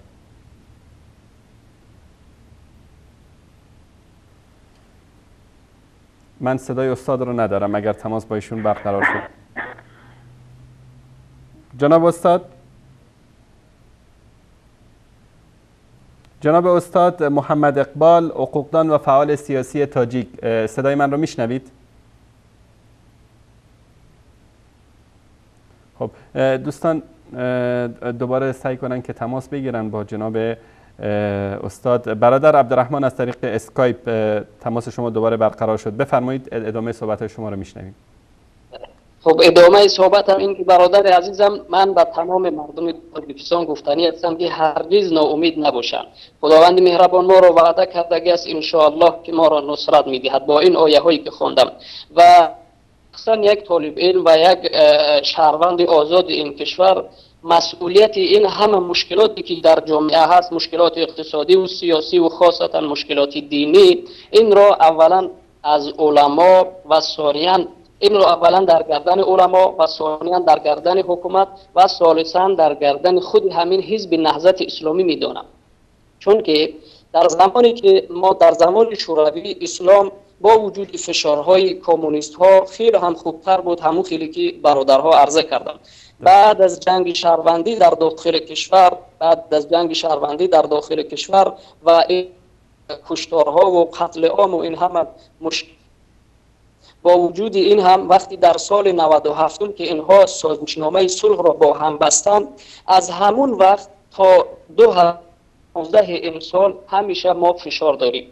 ولی در برابر این باید بگویم که حزب نهضت اسلامی و علمای اسلام، علمای تاجیکستان ما البته اکثرانشان هیچ سهمی در اسلام نگذاشتند. تا امروز فقط راه اساسی اونها، وظیفه اساسی اونها تبلیغ یگانه مذهب بود و فقط مسائل مذهبی، مسائل فقهی. اما در مسائل اعتقادی وقتی که درباره اعتقاد صحیح صحبت کرده میشد، چی از طرف نهضت ها و چی از طرف علمایی که امروز در حکومت هستند، همچون وهابی و همچون سلفی گفته اینها را محکوم میکردن. بنابراین حکومت تاجیکستان در سال 2009 وقتی که تصمیم گرفت یک مذهبی را در کشور قانونی کند، مذهب حنفی را، با اعضایان حزب نهضت و با علمایی که داشتن با هم اتفاق کردند که تمام رویه های غیر از حنفی مذهب را در کشور ممنوع کنند. در حالی که در سال 2014 خود این حکومتداران میگفتند که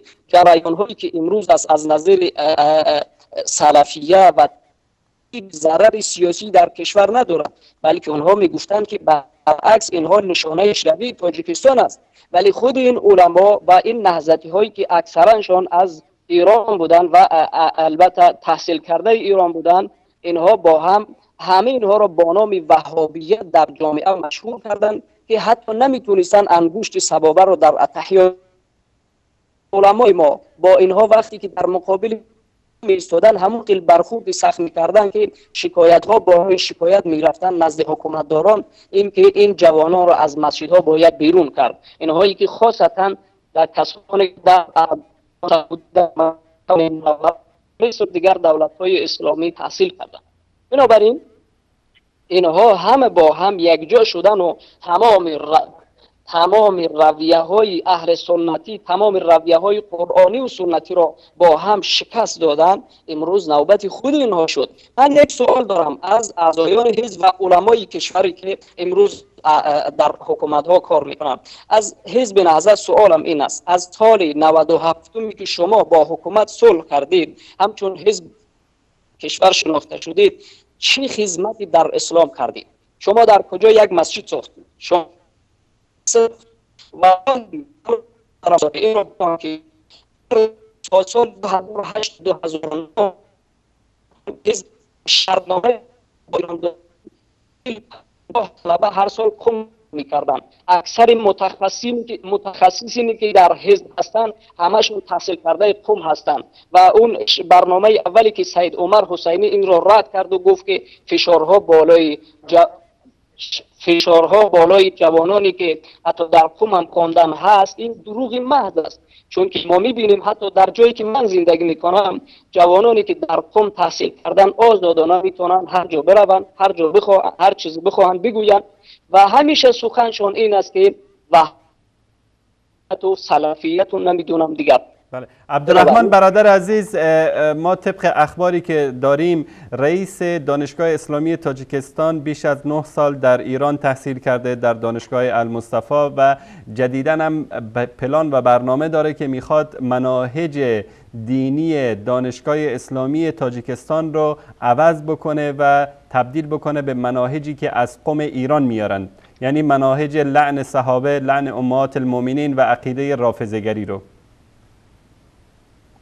بله این صحیح است و این شخصیت با نام تاج‌الدین که تحصیل کرده مدرسه مصطفی العالمی است، من نمیدونم یعنی ممکن همین نام رو دارد، تحصیل کرده اونجاست و حالا که رئیس دانشکده اسلامی است. حتی برادرانی که اونجا تحصیل میکنن گفتن که آهسته آهسته بعضی از مدرسین که درست قرآنی و سنتی داشتن آهسته آهسته اونها رو برکنار میکند و تنها رابطه خودش را با کسانی باز کرده است که فقط تحصیل کرده قم هستند و تحصیل کرده دیگر رشته های شیعی هستند که اصلا میخواهند با این را عقیده شیعی، عقیده رافضی را در بین جامعه ما پهن کنند، ولی انشاءالله موفق نمیشوند. چون که تشکر میکنم عبدالرحمن جان، برادر عزیز بزرگوار، الله متعال شما را حفظ بکنه. واقعا از صحبت‌های شما استفاده کردیم، معلومات مهمی را ارائه کردید. الله متعال شما را حفظ بکنه. بینندگان زیادی پشت خط هستند، تشکر میکنم از شما. سلامت باشین. الله خیر. زنده باشید. خدا نگهدارتون. برادر عزیز استاد محمد اقبال، حقوقدان و فعال سیاسی تاجیک روی خط هستند. السلام علیکم و رحمت الله و برکاته.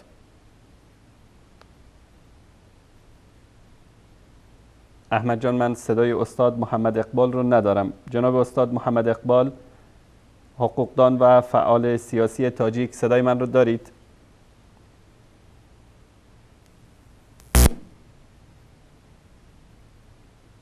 بله.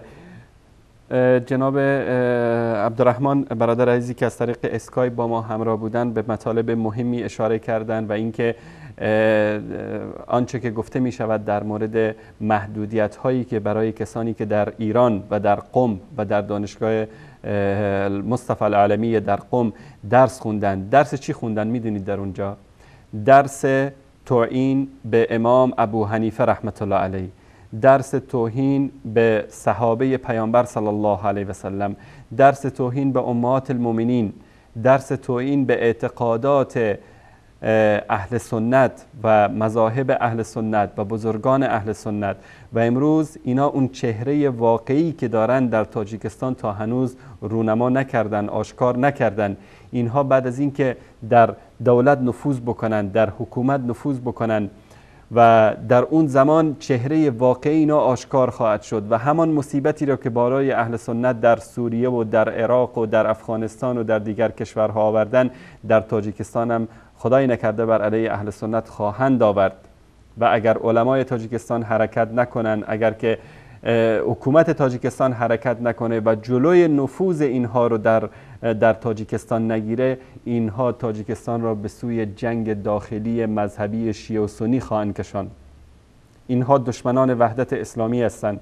اینایی که امروز با عبا و قبا و لباس آخوندی ملبس نیستن، امروز مثل تاجیکان کت شلوار میپوشن و ادعای به اصطلاح انسانهای آزاد و دموکرات را در میارن. اینا همون آخوندایی هستن که فقط عمامه و عبای خود را عوض کردن و با کت شلوار امروز آمدن در تاجیکستان که عقیده اهل سنت را در تاجیکستان ضربه بزنن و نابود بکنن.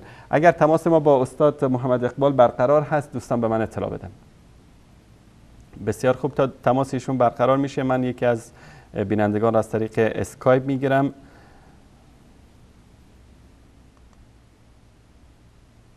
بله، السلام علیکم و رحمت الله و برکاته.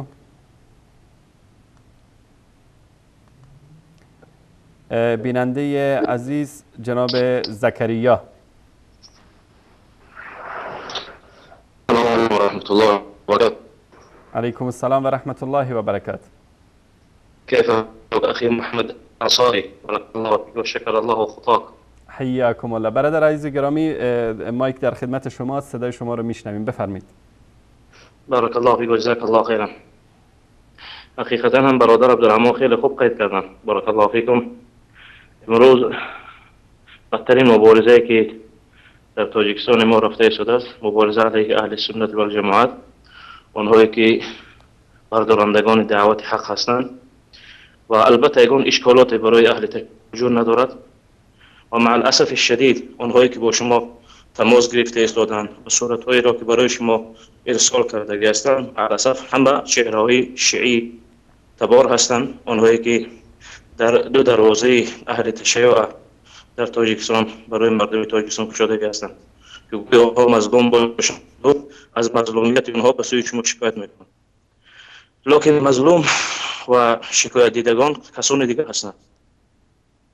الله فیکم شما کمی احتیاط کنید از این پدیده های ناخلاف که آنها شما را میخوان که در جامعه تاجیکستان از پشت خود سیاه بکنند، لکن کمی شما هم آگاهی را از دست ندهید و شعوری را از دست. حتما انشالله، حتما انشالله. تشکر از شما برادر عزیز. صحبت دیگری هم دارید؟ همین خاطر چهرهایی که هستن هم چهرهای اهل تشیع هستن. بله. تشکر از شما برادر. با دعوت حق مبارزه بردگی بودن. شاید شما خود را بهتر با انشاءالله برادر برای شما میرسونن. برای من مشوره را از دست ندهید. انشاءالله. تشکر از شما برادر عزیز. الله مطالب ستون کنه. تشکر از شما. بارک الله فیک. من نکته‌ای که اینجا دوست دارم خدمت همه عزیزان تاجیکستان بیان بکنم و اون این که ادعا میکنن جناب مفتی و جناب رئیس کمیته دین در تاجیکستان که هر آنچه که ما مطرح کردیم و مهمانان ما در این برنامه ها مطرح کردن اینها دروغ است. برای این که من دوست نداشتم که اصلا اینا رو ذکر بکنم در برنامه، چون لایق ذکر کردن نیستن که من اصلا به بیانیه اینا پاسخ بدیم در این شبکه. پاسخ بیانیه های اینها رو عزیزان تاجیک در همان صفحاتی که بیانیه های اینها نشر شده دادند. شما به کامنت هایی که گذاشته شده در زیر این صفحات مراجعه بکنید. عزیزان تاجیک پاسخ اینها رو دادند و من اصلا نیاز نمی بینم که ما در مورد اینها صحبت بکنیم.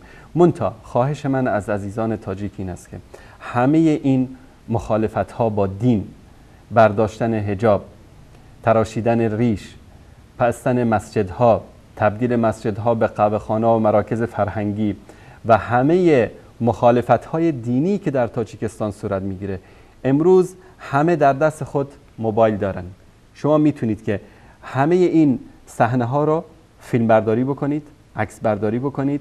عزیزانمون ایمیل live@vesalfa.tv رو زیرنویس میکنن، این ایمیل رو داشته باشید. هر عکسی، هر سندی، هر فیلمی، هر مدرکی از جنایت ها و ظلم و ستمی که علیه ملت شریف تاجیکستان رخ میده، شما این رو برای ما بفرستید. ما در برنامه‌های آینده انشالله در شبکه این رو نشر خواهیم کرد و شما زبان گویای ملت تاجیک خواهید بود و مظلومیت خودتون رو به همه جهانیان خواهیم رساند. ما همین فیلمی که در شروع برنامه پخش کردیم و فیلم هایی که در آینده انشالله ایجاد خواهیم کرد، همه اینها رو به زبانهای مختلف ترجمه می کنیم، به گوش همه جهانیان می رسانیم که ملت تاجیکستان تنها نیستند. ما در کنار ملت مظلوم تاجیکستان خواهیم بود. صدای مظلومیت شما رو به جهانیان خواهیم رساند. همچنین شماره تلفن برنامه رو عزیزانمون زیرنویس میکنن.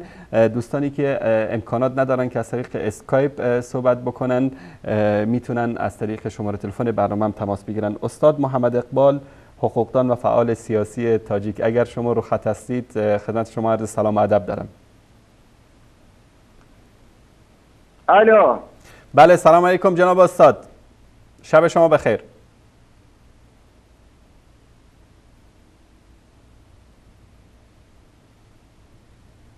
جناب استاد محمد اقبال، صدای من رو میشنوید؟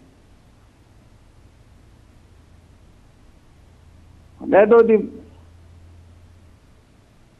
جناب استاد، من دوست دارم از زبان شما به عنوان یک حقوقدان و فعال سیاسی تاجیک در مورد محدودیت‌های دینی و اجتماعی که برای عزیزان در تاجیکستان ایجاد شده در مورد اینها صحبت بکنید.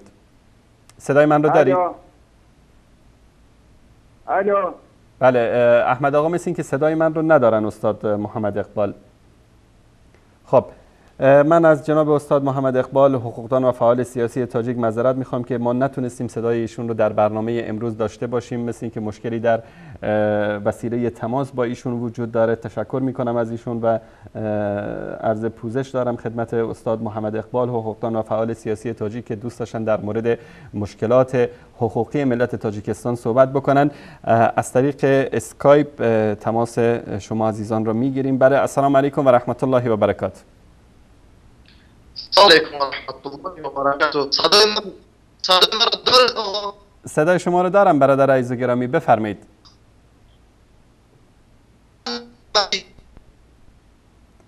خب این برادرمون تماسشون مشکل داره، از طریق تلفنی که از تماس ها رو میگیریم. بله، السلام علیکم و رحمت الله. سلام علیکم بیننده گرامی، لطفا صدای تلویزیون رو ببندید، بفرمایید. و علیکم السلام و رحمت الله و برکاته. استاد انصاری. علیکم السلام و رحمت الله و برکاته. بفرمایید برادر عزیز، در مورد موضوع برنامه هر صحبتی که دوست دارید ما میشنویم. ما یک گروه جوانان از مسافرت شهر روسیه زنگ میزنیم. خواستیم از شما بسیار یک تشکر زیاد کنیم که حقیقت مظلومی مردم تاجیک را به همه شناس میکنید و پشتیبانی از ملت تاجیک کنید. بسیار هم از اقدام شما ما خرسند هستیم و خواهشمند هستیم که این دعوت های شما باعث آن باشد که مسجد های ما آزاد باشند و تمام جوان های ما آزاد در دین و اسلام در عقیده خود استوار باشند ان شاء الله. بسم السلام علیکم و رحمت الله و برکاته. علیکم السلام و رحمت الله و برکاته. تماس دیگر رو میگیریم از طریق تلفن. بفرمایید بیننده گرامی.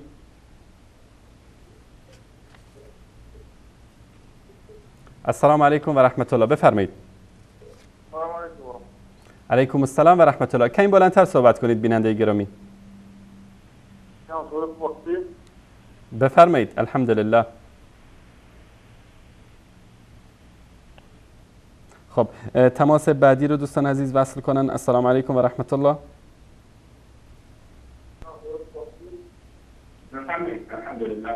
بفرمایید برادر عزیز، لطفا صدای تلویزیون رو ببندید. سلام علیکم. علیکم السلام و رحمت الله و برکاته. و علیکم السلام. دوستان عزیز تماس بعدی رو لطف کنن وصل کنن. عزیزانی که تماسشون برقرار میشه لطفا صدای تلویزیونشون رو کاملا ببندن تا این انعکاس در صدا ایجاد نشه و ما بتونیم صدای شما رو بشنویم. بله، سلام علیکم. بله، سلام علیکم بیننده گرامی، بفرمایید.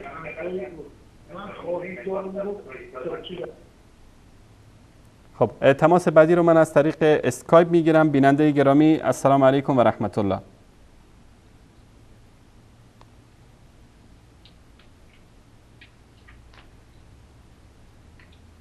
الله.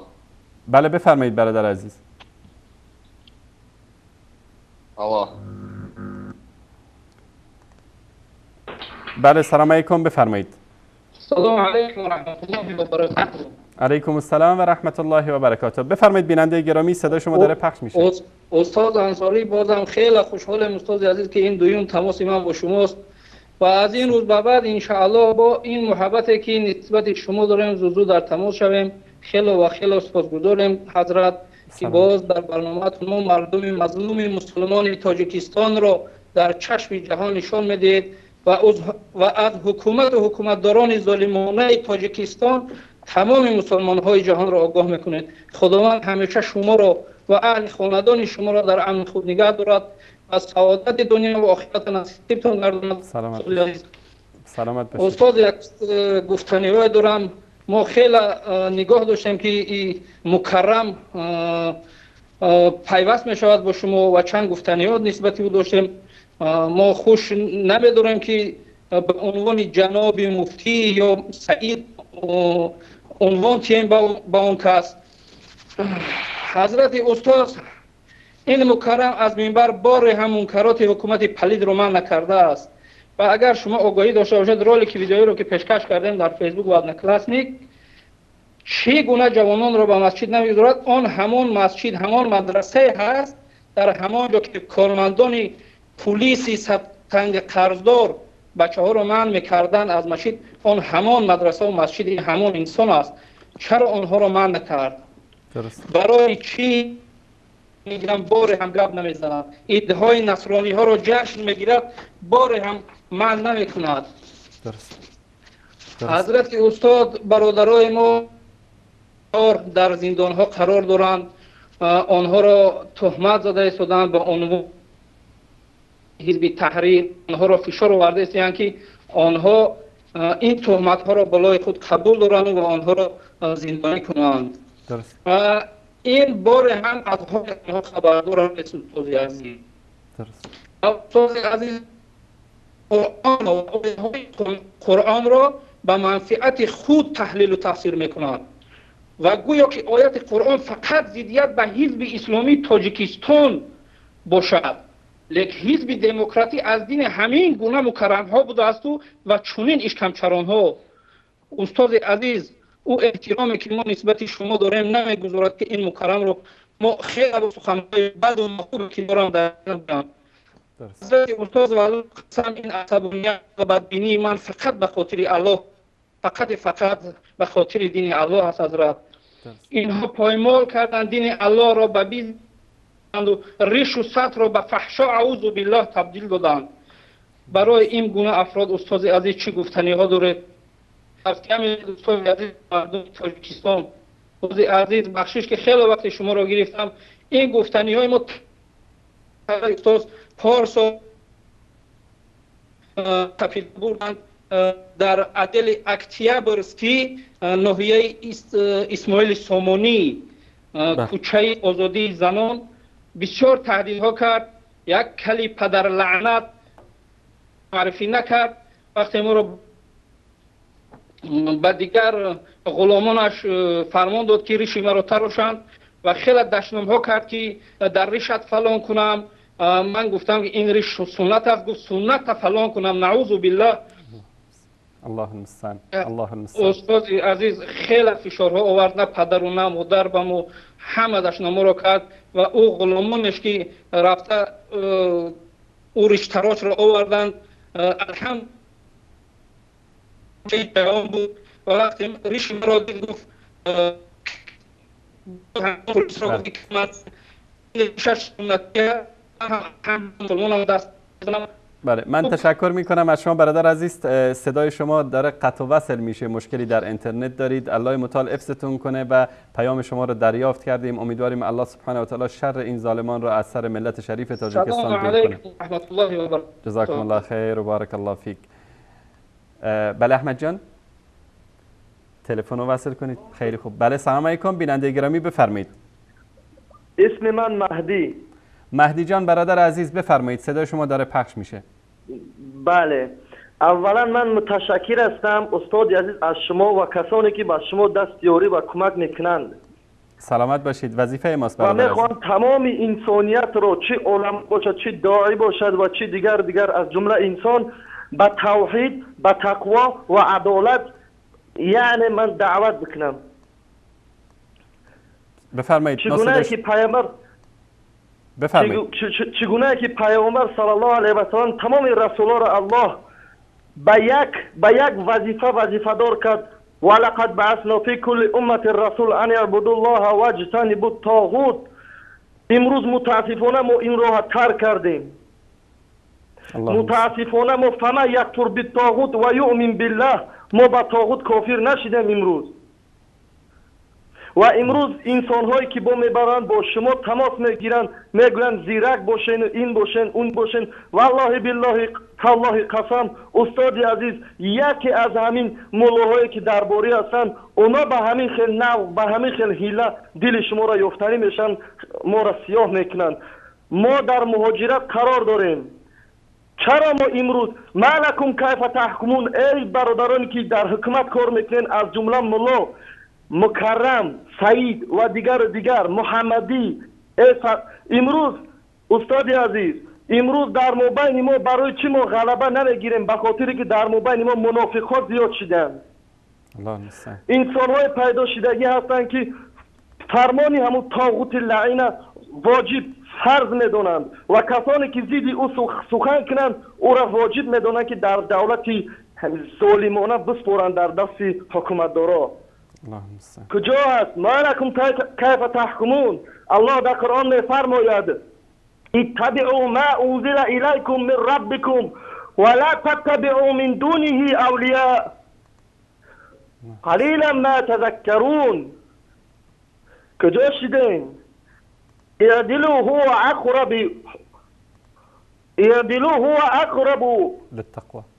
للتقوى و عدالت به تقوا نزدیک است. ای خواهد انسانی که به نام زکریا صحبت میکرد کتی شما ای الله بترس. و دیگر علمایی که هستند ما دفاع از دین کردیم، ما دفاع از علمای جمهوری تاجیکستان از ایشان نوریدین از حاجی میرزا ما دفاع میکنیم تا وقتی هستیم. اون خطاگی هایی که دارن اونها انشالله به خواست الله اونها اصلاح میشوند.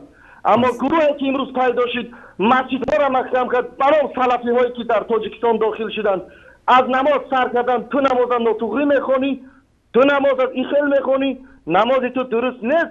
تمام مسجدها باز بودن به سبب ان همیشه پلیدها محکم شد مسجدها و ایشان هایی که بودن از جمله ایشان نوریدین و حاجی میرزا اونها زیر زمین حرمتشان غلطیدند.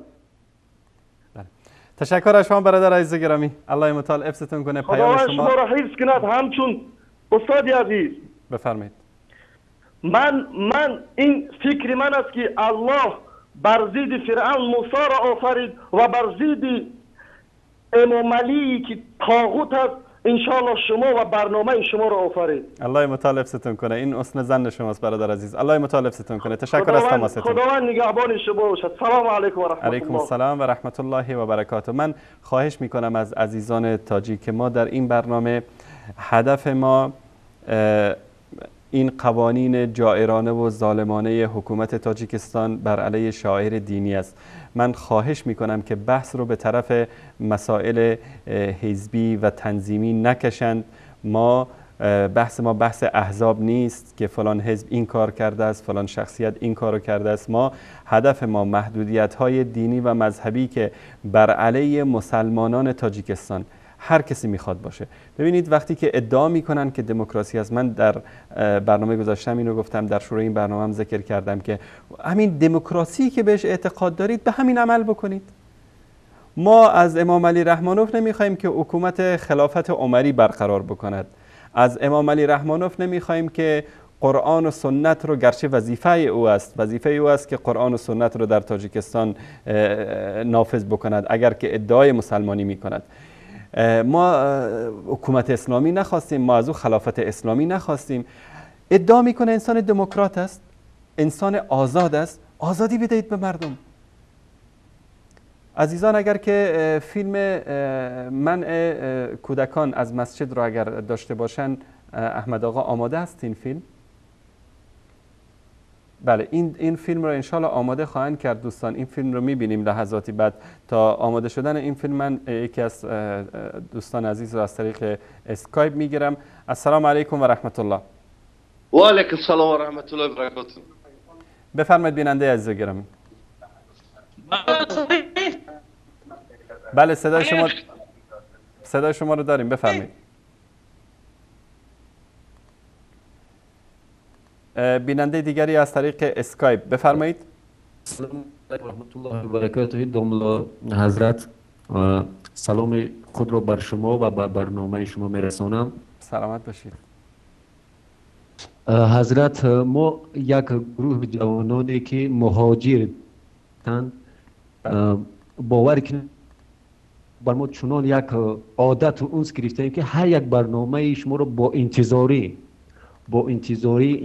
هستیم که این برنامه شما رو گوش بکنیم، چون که در این برنامه شما حقیقتا آزادی سخن، آزادی اسلام، آنچه که ما از او دور مانده ایم که در وطن خود او رو شنیده نمیتونیم، باور که بر واسطه شما ما یک آن چیزهای آزادی خود را که در ما هست آن رو میشنویم و یک جهان تشکر خود را بر شما علل خصوص و بر کارگردانی بر رسال حق میرسونیم و از خداوند متعال همیشه داغوی شما هستیم. سلامت باشید برادر عزیز. الله متعال شما را حفظ کنه. السلام علیکم و رحمت الله و برکاته. سلام و رحمت الله و برکاته. احمد جان اشاره میکنه که فیلم آماده است. فیلم رو با هم میبینیم و دوباره برمیگردیم خدمت شما عزیزان.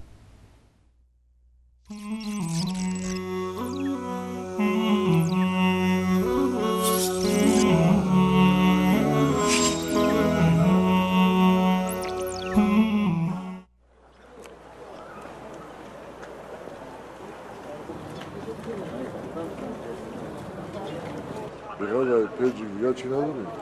دیرمید دو دقیقه.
بله بینندگان عزیز گرامی، دیدید که افراد پلیس وایستاده بودن در ورودی مسجد و کسانی که زیر 18 سال باشن از ورود اونها به مساجد جلوگیری میکنن.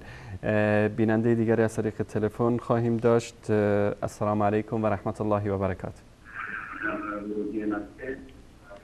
بیننده گرامی السلام علیکم و رحمت الله، لطفا صدای تلویزیون رو ببندید. السلام علیکم و رحمت الله تعالی و برکاته. استاد علیکم السلام و رحمت الله و برکاته. استاد محمد انصاری پیوستین ما رو. شما وصل هستید، صدای شما داره پخش میشه در استودیو برادر عزیز، بفرمایید. السلام علیکم و رحمت الله تعالی و برکاته. علیکم السلام و رحمت الله و برکاته، بفرمایید برادر عزیز. استاد محمد انصاری شما؟ بله محمد انصاری هستم، بفرمایید. سلام بنده به دوست خدا.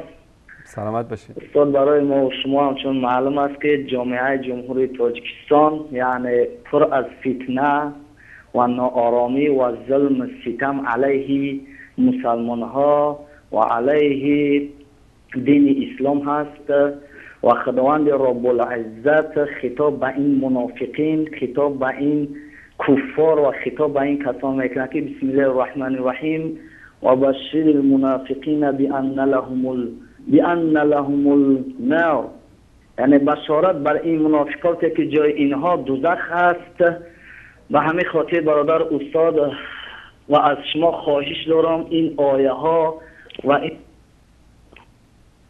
بله. خب تماس برادرمون قطع شد، تماس بعدی رو میگیریم. بله سلام علیکم، بفرمایید. سلام علیکم و رحمت الله و برکاته. علیکم السلام و رحمت الله و برکاته.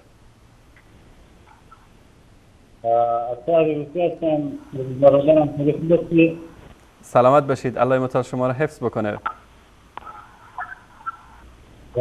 برادر جان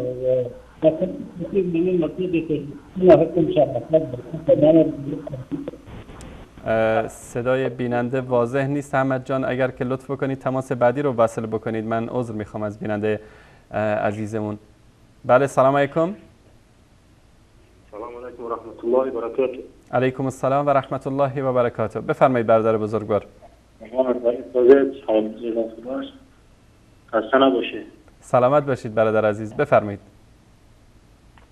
حضرت آقا من در سعید مکرم گفته بودم.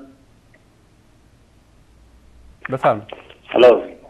بفرمایید. حضرت سعید مکرم پیش از مفتی بودن در یک جای وارد داشتیم، هم در همونجا مسجد رو محکم کرده بود در سوم. درست. بعد خدایش همراهی ندارد. من از کجا میدونم که ریشه کی را سر استفاده؟ بله. الله شما را نگهبان باشه. زنده باشید. تشکر از شما. الله متعال حفظتون کنه. بیننده بعدی رو دوستان وصل کنن. السلام علیکم و رحمت الله. السلام علیکم و رحمت الله و برکاته. علیکم السلام و رحمت الله و برکاته. بفرمایید برادر عزیز. آقای انصور خسته نباشه. سلامت باشید. ما برادر از مهاجران روسیه. بفرمایید برادر عزیز. درباره مشکلاتی که امروز برای ملت مظلوم تاجیکستان هست، از آن جمله در رسانه‌های خبری آزادی بود به خیالم سید مکرم دعوت کرد که از شبکه وصال حق تا اینکه بیایم به تاجیکستان و بینن. آیا شما کور هستی که این مظلومیت رو نمیبینه بالای مردم؟ و دیگر اینکه کمیته دین همه مشکلاتی که میشود این کافرها به دست کمیته دین و دست مفتی و بر خود مسلمان ها مینن تا اینکه بینید که آن خود مقصد کمیته دین این کار کرد. درست. واقعا این یک ظلمی وای است. اگه خداوند این ظالمان را خودش وای کنه سرشته کنه. آمین. آمین. تشکر از شما برادر عزیز. برنامه شما تشکر میکنیم. تشکر از شما. سلام علیکم و علیکم السلام و رحمت الله و برکاته. تماس بعدی رو احمد جان وصل کنید. بله سلام علیکم. السلام علیکم و رحمت الله و برکاته. علیکم السلام و رحمت الله و برکاته. بنده میخوام با برنامه وصال حق و برنامه منبر وصال وصل بگیرم. شما وصل هستید به برنامه زنده منبر وصال تاجیکستان، دردها و آرزوها. بفرمایید برادر عزیز. بنده راهبر جنبش سیاسی آزادی و عدالت و عضو سیاسی شورای انجمن نیروهای سازنده تاجیکستان عبدالله عبدالرحمن هستم. بفرمایید. بنده دارم از آلمان تماس میگیرم و سرآغاز از خود شما استاد بزرگوار محمد انصاری و بعدا از یکایک مسئولین و کارمندان شبکه شما اظهار سپاس میکنم و تشکر میکنم که شما برادران احساس و مسئولیت برادری خود را که همون الله میفرماید انما المؤمنون اخوه و پیامبر صلی الله علیه و سلم میفرمایند المسلم و اخو المسلم، یعنی که احساس کردین و براه ماندین. الحمدلله. برادران گرامی ما، امروز که شما احساس درد کردین، احساس برادری کردین و از درد و ستم مردم تاجیک دارید به گوش مردم دنیا خبر میرسانید. این واقعیت تلخ است که بجز از شبکه‌های خارجی هیچ یک نفری نمیتواند از داخل تاجیکستان، از شبکه‌های دولتی که این مال حکومت است، مال پرزیدنت ستمکار و اهل عائله او امام علی رحمان است. من باید که با امام علی رحمان پرزیدنت جمهوری تاجیکستان و با مفتی جمهوری تاجیکستان سید مکرم و مدیر دانشکده اسلامی تاجیکستان و دیگر علمایی که از منبر پیامبر روزی میخورند و از منبر پیامبر صلی الله علیه و سلم آبرو و عزت و شرف کسب کردند و امروز دارند به دل مبارک پیامبر زخم میزنند، پیامی برسانم و این اول باید که پیام قرآنی باشد. الله میفرماید ومن لم يحكم بما انزل الله فاولئك هم الكافرون. آیت دیگر میفرمایند ومن لم يحكم بما انزل الله فاولئك هم الظالمون. و آیت دیگر میفرمایند ومن لم يحكم بما انزل الله فاولئك هم الفاسقون والكافرون هم الظالمون انهم كفروا بالله ورسوله وماتوا وهم فاسقون. اینها آیاتی هستند که یکایک در وصف همین گونه طاغوتان و خودکامگان عصر و فرعونهای زمانوی چون امام علی رحمان نازل شدند. من اینجا با امام علی رحمان و آن علمایی که از منبر پیامبر در خدمت امام علی رحمان هستند باید برسانم که این آیات ها اگر یکمش نباشد دویمش، دویم نباشد سیوم، حتما به خاطر امام علی رحمان نازل شده است. اگر کافر نشد ظالم است، اگر ظالم نشد فاسق است. اینها همه با هم ربط دارند. باید که پیام دیگری من به رئیس شورای علما سید مکرم و به خصوص به حزب نهضت اسلامی تاجیکستان این است که الله میفرماید ان الله لا یغیر ما بقوم حتی یغیروا ما بانفسهم. سوره رعد آیه 11. تا آن وقتی که اینها از این طاغوت پیروی میکنند، اطاعت میکنند، تا آن وقتی که اینها با اهل تشیع اختلاف میکنند، یک جا میشوند، این ملت مظلوم تاجیک پیش نمیرود. این اقتصادیاتی که خود کاسته هست و هر روز دارد به پایین قدم میزند، باز هم خرابتر خواهد شد. این ستمگران که امروز به مردم شریف تاجیکستان ظلم میکنند، ستم میکنند و امام علی رحمان که در منبر طریق ریا حرف میزند و به اهل حکومت امر و فرمان میدهد که شما ای اهل حکومت در تقسیم منصب ها خیش و تبار بازی نکنید.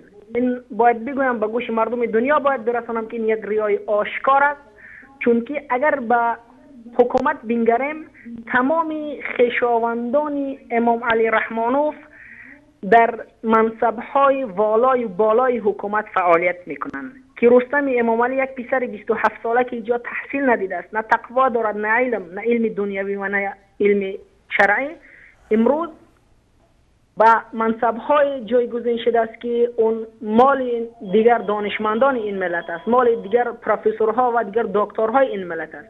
امروز دختر رئیس جمهور آزاده رحمان که جانشین وزیر کارهای خارجی جمهوری تاجیکستان است، یک شخص است که نه شرعی است و نه دانشمند، اما این مقام که مال دیگر است و عدالت رعایت نیست، عدالت جاری نیست، این روز این منصب را غصب کردند.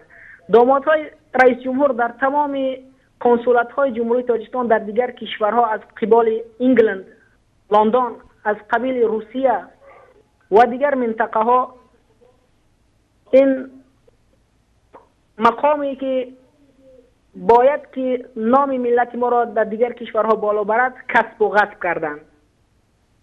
و من باید که اینجا واقعیت این صدرنشینان حکومت را با یک مصرع شعر به مردم جهان برسانم که این شعر مال استاد لایق شیرعلی است، یکی از شعرای تاجیکی با طریق زهر دادن از جانب همین کارمندان امام علی رحمان به قتل رسانیده شد، میخواهم به گوش مردم دنیا برسانم. درست. این سگدلان که خدمت ایام میکنند، با وعده خلق ساده را آرام میکنند، بلعیده حق خلق را همچون نهنگ خار خود را نجات بخش خلق اعلام میکنند. در کام خیش میکشند اموال خلق را، خلق ستم کشیده را ناکام میکنند. پر کرده جیب خلق را از چهار مغز پوچ، در جیب خیش پیسته و بادام میکنند. هر وعده را به جام می انجام میدهند، خلق بلا رسیده را سرسام میکنند. از بحر نیکنامی خودکامگی خیش، ما را به پهنای جهان گمنام میکنند. دریوزه میکنند به هر جا زنام خلق، غافل از آن که خلق را بدنام میکنند. یک حرف در زبانشان فرهنگ خلق نیست، دعوای شرح حافظ و خیام میکنند. منت نهاده شمعه که بر خلق میدهند، خورشید را بر اجنبی انعام میکنند. بر عمق کار و بارشان باریک بنگرید، از نام خلق خلق را دشنام میکنند. از لطف و مهربانی ایشان چه جای حرف، با دست خلق خلق را اعدام میکنند. استاد بزرگوار محمد انصاری، این دردهایی که برادران ما پیشتر در برنامه پیشین و این برنامه که دارد روی موج است قصه کردند، از بستن مساجد، از خراب کردن منبرها، از خراب کردن مناره های مسجد، از منع کردن جوانان تا 18 ساله و خراب کردن تجارات مردم. این دردهایی است که واقعیت دارد. من درد من این است که امروز علمایی که در منبر هستند از نام دین حرف میزنند و حقایق را پنهان میکنند و آن حرفایی که به جناب به رحمانوف که نام جنابت را ندارد با او خوش می آیند اونها را روی آب میبرارند. باید صدا برسانم، باید پیام برسانم که ای علمای خیانتکار، ای علمای دین فروش، امروز که شما منبر را کسب کردید، صاحب منبر شدید و امروز که برای خوشنودی یک طاغوت، یک کافر، یک منافق یا یک ظالم امروز برای دلخوشی اون فعالیت میکنند و به مردم مسلمان تاجیکی سالهاست در ظلم این ستمکار اهل آیله قرار دارد گوش نمیدهید و هر جوانانی که اگر صدا برانند یا که سلفی یا که افراطی یا که حزب التحریر یا که گروه 24 و گروه وطندار و دیگر خلاصه هر کسی که صدا برآورد اون را افراطی میکند و یک جرم به اون میچسباند و به زندان میبرد. روز قیامت شما خیانتکاران، شما دین فروشان نزد الله با کدام روی روبرو میشوید؟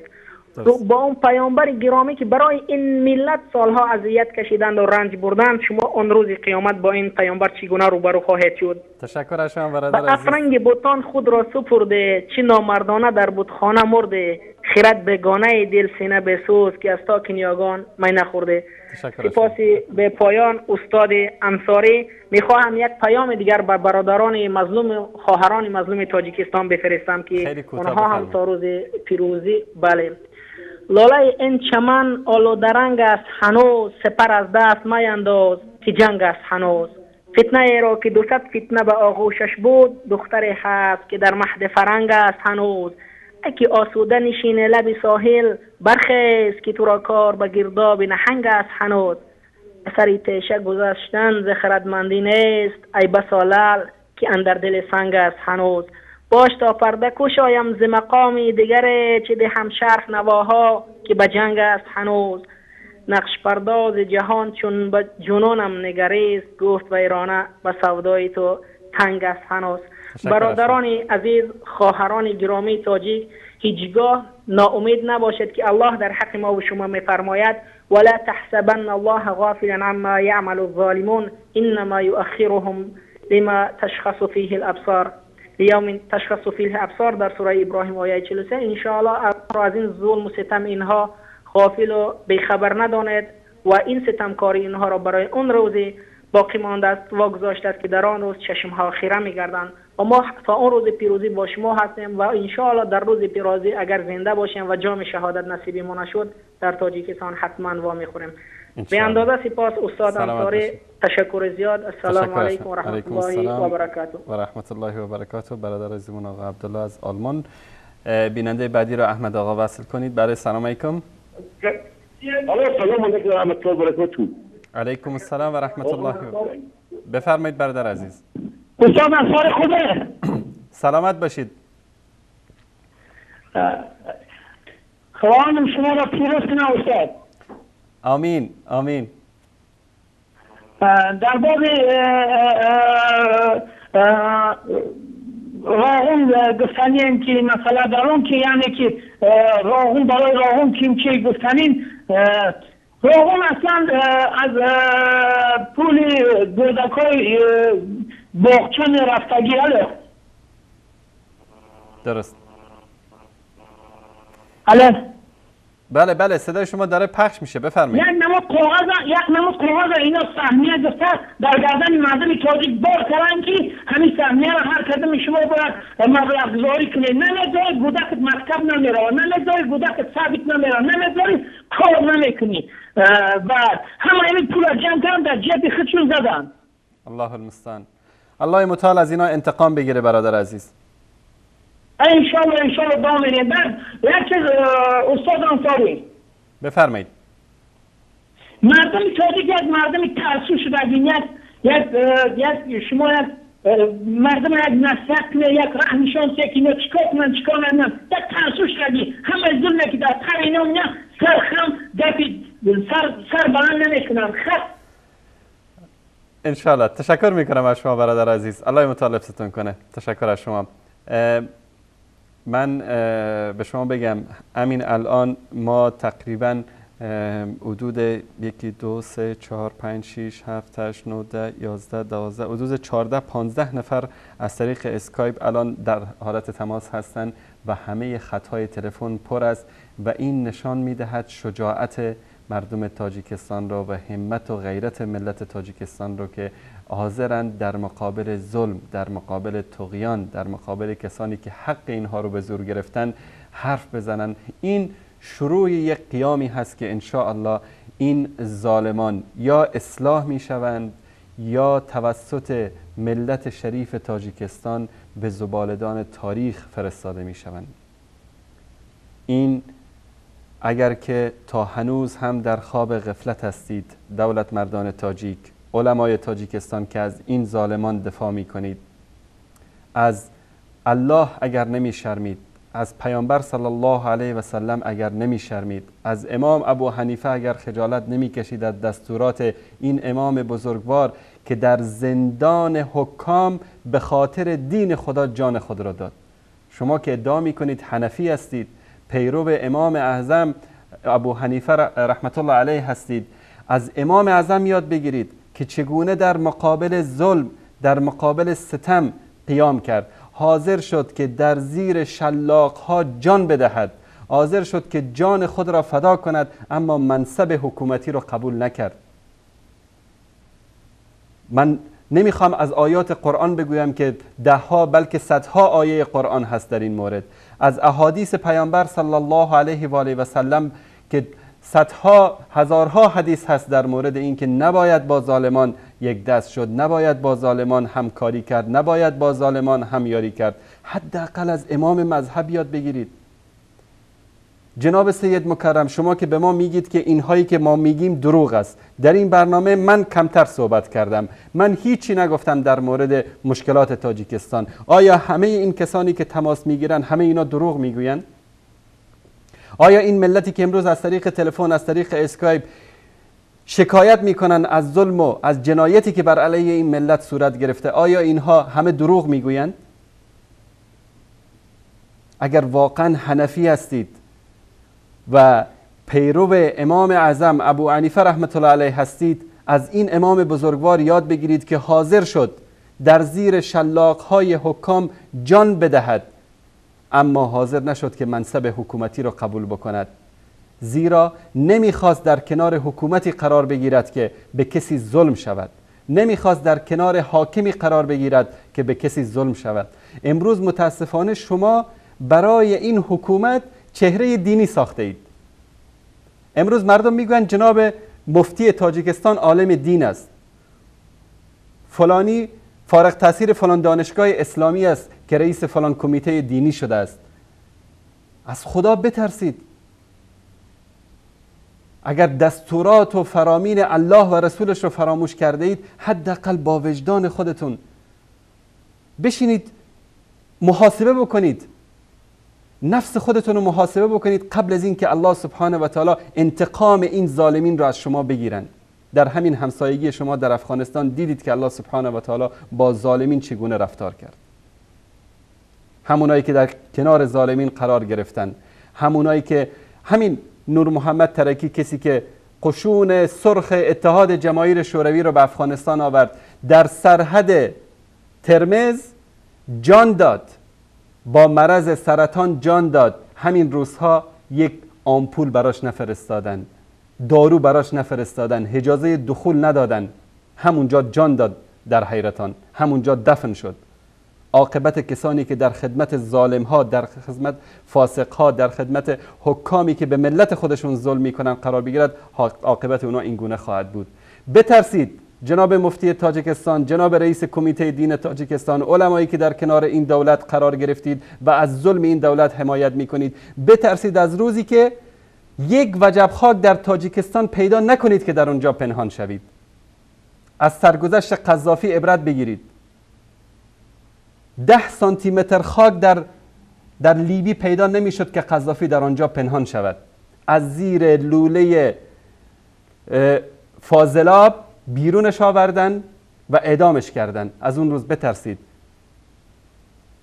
میگن شاعر معروف افغانستان استاد خلیل الله خلیلی میگه که دولت از نیروی ملت شد پدید، وای بر آن دولت که ملت را ندید. وای بر آن دولتی که به ملت خود ظلم می کند. وای بر آن دولتی که با الله و با رسولش می جنگد. وای بر آن دولتی که خانه های خدا را، مساجد خانه های الله سبحانه و تعالی است، مردم را از اونجا منع میکنن. بترسید از روزی که گرفتار قهر و غضب ملت شوید و در اون روز کسی به شما رحم نخواهد کرد.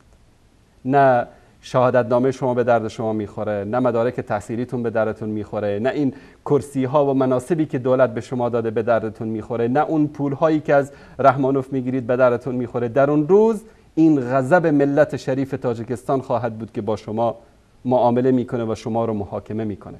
بترسید از اون روز. احمد آقا اگر تماسی داریم از طریق تلفن وصل کنید. بله بیننده عزیز و گرامی، السلام علیکم و رحمت الله و برکاته. خب استاد عزیز، السلام علیکم و رحمت الله. علیکم السلام و رحمت الله و برکاته. میخواستم با استاد انصاری صحبت کنم. شما دارید با من صحبت میکنید، بفرمایید. خب السلام علیکم و رحمت الله و برکاته. باز هم استاد مهربان، ما از خود دوشنبه با شما در تماس هستیم. بفرمایید برادر عزیز. و میخواستم که یک خبری رو به فهم شما برسانم. یعنی چیزی که به ما شما معلوم است، دیروز در اخبارات تاجیکستان، یعنی در اطلاعات تاجیکستان، درباره منع کردن فروش جای نمازها، سطر و کتاب‌های اسلامی منع کرده شده. بله بله. خب این چنین میخواستم درباره یک چند مسجدهایی که محکم کردن نیز سخن بگم با شما و این خبرها را با تمام مظلوم برادران تاجیک برسانم. بفرمایید. خب پیام من چنین از برادرانی که مرا میشنوید، ما از داخل جمهوری تاجیکستان به شما در علاقه هستیم که میخواهیم به سهم شما برسانیم. برادران عزیز، مبارزه‌ای که امروز ما پیشگیری کردیم، این روز مبارزه‌ای که ما حرکت کرده ایستادیم که این ظالمان رو از سر تخت بگیریم و امروز مبارزه ما دوچند زیاد شده ایستاده است و شما اینجا خسته نباشید. شما هم نیز حرکت کنید که این ظالم‌ها از سر تخت نابود شوند و ملت مظلوم تاجیک از این ظالم‌ها آزاد شوند. ان شاء الله. تشکر از شما برادر عزیز. تشکر از شما. سلامت باشید استاد. زنده باشید. تماس بعدی رو دوستان وصل کنن. بله سلام علیکم. سلام علیکم، بفرمایید. السلام علیکم و رحمت الله و برکاته. علیکم السلام و رحمت الله و برکاته. آقای انصاری، من سلمان از تاجیکستان. سلمان برادر عزیز، بفرمایید. من میخواستم درباره این حکومتدارای ایست و بیدار کردن مردم تاجیک چند در سخن بگویم. بفرمایید. من یک چیز را مثال میارم که برای مردم تاجیک، وقتی که شما یک بیمار میشوید، وقتی که شما جسمتان ضرر میبیند، شما از پیش متخصص و از پیش دکتر میگردید، سالها پولها صرف میکنید که این تندرستی از شما حاصل شود، ولی اما در وقتی که آخرت شما، دین شما ضرر دیده ایستاده، شما یگان تیم برای این صرف نمیکنید که دینتان پیروز. خب تماس بیننده عزیزمون قطع شد. تماس بعدی رو احمد جان وصل کنید. بله سلام علیکم.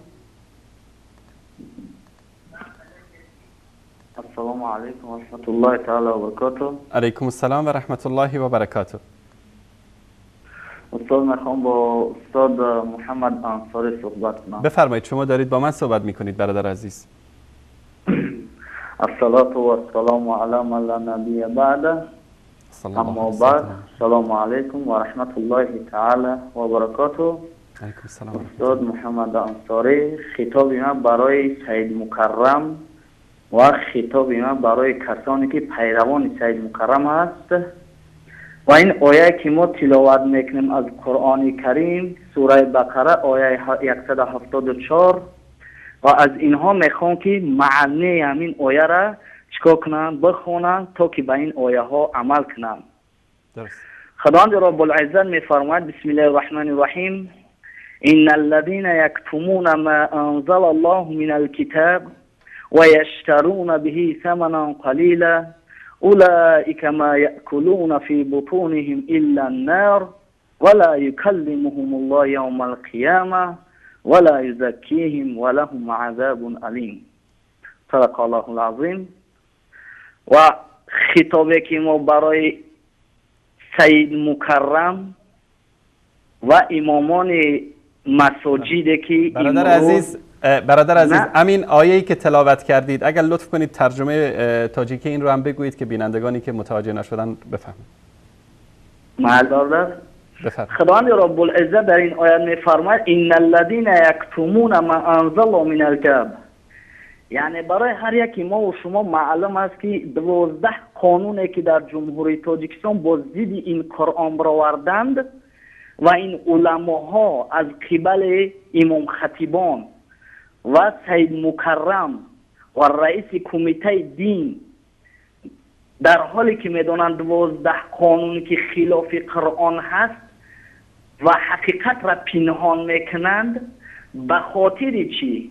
به خاطر و یشترون به ثمنا قلیلا، به خاطر مال، به خاطر منصب، به خاطر کرسی، اولئک ما یأکلون فی بطونهم الا نار. اون مال، اون منصب، اون پولی که اینها در حیات یعنی تصرف میکنن، پس بدانه که در دلهای اینها علاوه از علاوه دوزخ است، آتش. ولا یکلمهم الله یوم القیامه. و این امام خطیبان و این سید مکرم رئیس کمیته دین و این پیشوا که به نام یعنی پیشوا هستن امروز از دین دفاع نمیکنه، فردا قیامت خداوند رب العزت با اینها یعنی سخن نمیکنه ولا یزکیهم، و اینها را همچون از بندگی محکوم کرده است و برای اینها یک عذاب شدید و عذاب علیم و عذاب شدتی هست. و باز هم خداوند رب العزت در سوره بقره آیه 175 می‌فرماید اولئک الذین اشتروا الضلاله بالهدى والعذاب بالمغفره فما اصبرهم على النار. صدق الله العظیم. یعنی این امام خطیبان در حال میدونن حقیقت را و میبینن حقیقت را، به خاطر منصب، به خاطر مال، به خاطر پول امروز هدایت را میتن و گمراهی را میخرن. پس بدانن که اینها یک عذاب را منتظر باشد در دنیا و آخرت و مکان اینها دوزخ است. باز هم خداوند رب العزت خطاب برای اینها میکنند. بسم الله الرحمن الرحیم. ان الذين یکتمون ما انزلنا من البینات. و اونانی که از قبل امام خطیبان، از قبل امام های 5 وقته که حقیقت را برای مردم نمیگه و قرآن را پنهان میکنند حقیقت را، والهدى من ما بینه للناس، در حالی که همه ما و شما میدانیم که 12 قانون قرآن پایمال شده است. تلک اولئک یلعنهم الله. خداوند رب العزت اینها را در دنیا و در آخرت لعنت کرده است و لعنت کرده تمام لاعنان. بله. تشکر از شما. بفرمایید. مختصر بکنید چون بینندگان زیادی پشت خط هستن برادر عزیز. بله برادر امام غزالی در کتاب مکشفات القلوب در جلد اول در باب علم میفرماید العالم من علم بعلمی. عالم کی را میگن که در حالی که اینها دعوا میکنن ما عالم، ما میراثبر پیامبر. پیامبر اکرم صلوات الله علیه و میگه العالم من علم بعلمی. عالم کسی را میگه که به علمش عمل کنه، از دین دفاع کنه و حقیقت را برای مردم چیکار کنه؟ آشکار کنه. درست. و پنهان نکنه. پنهان کننده اونها منافق است، ظالم هست، فاسق است و در لعنت خدا و ملائکه و تمام بشر است. درست. تشکر. تشکر میکنم از شما برادر عزیز. علیکم السلام. سلامت باشید. ما دعاگو باشین خدا هدایتشون کنه. سلام علیکم. آمین. تشکر از شما. تشکر. بینندگان عزیز گرامی، جناب شاکر کریمزاده از کمیته دین تاجیکستان تماس گرفتن. اگر تماسشون برقرار هست دوستان وصل کنن. بله. جناب شاکر کریمزاده از کمیته دین تاجیکستان. صدای من رو دارید؟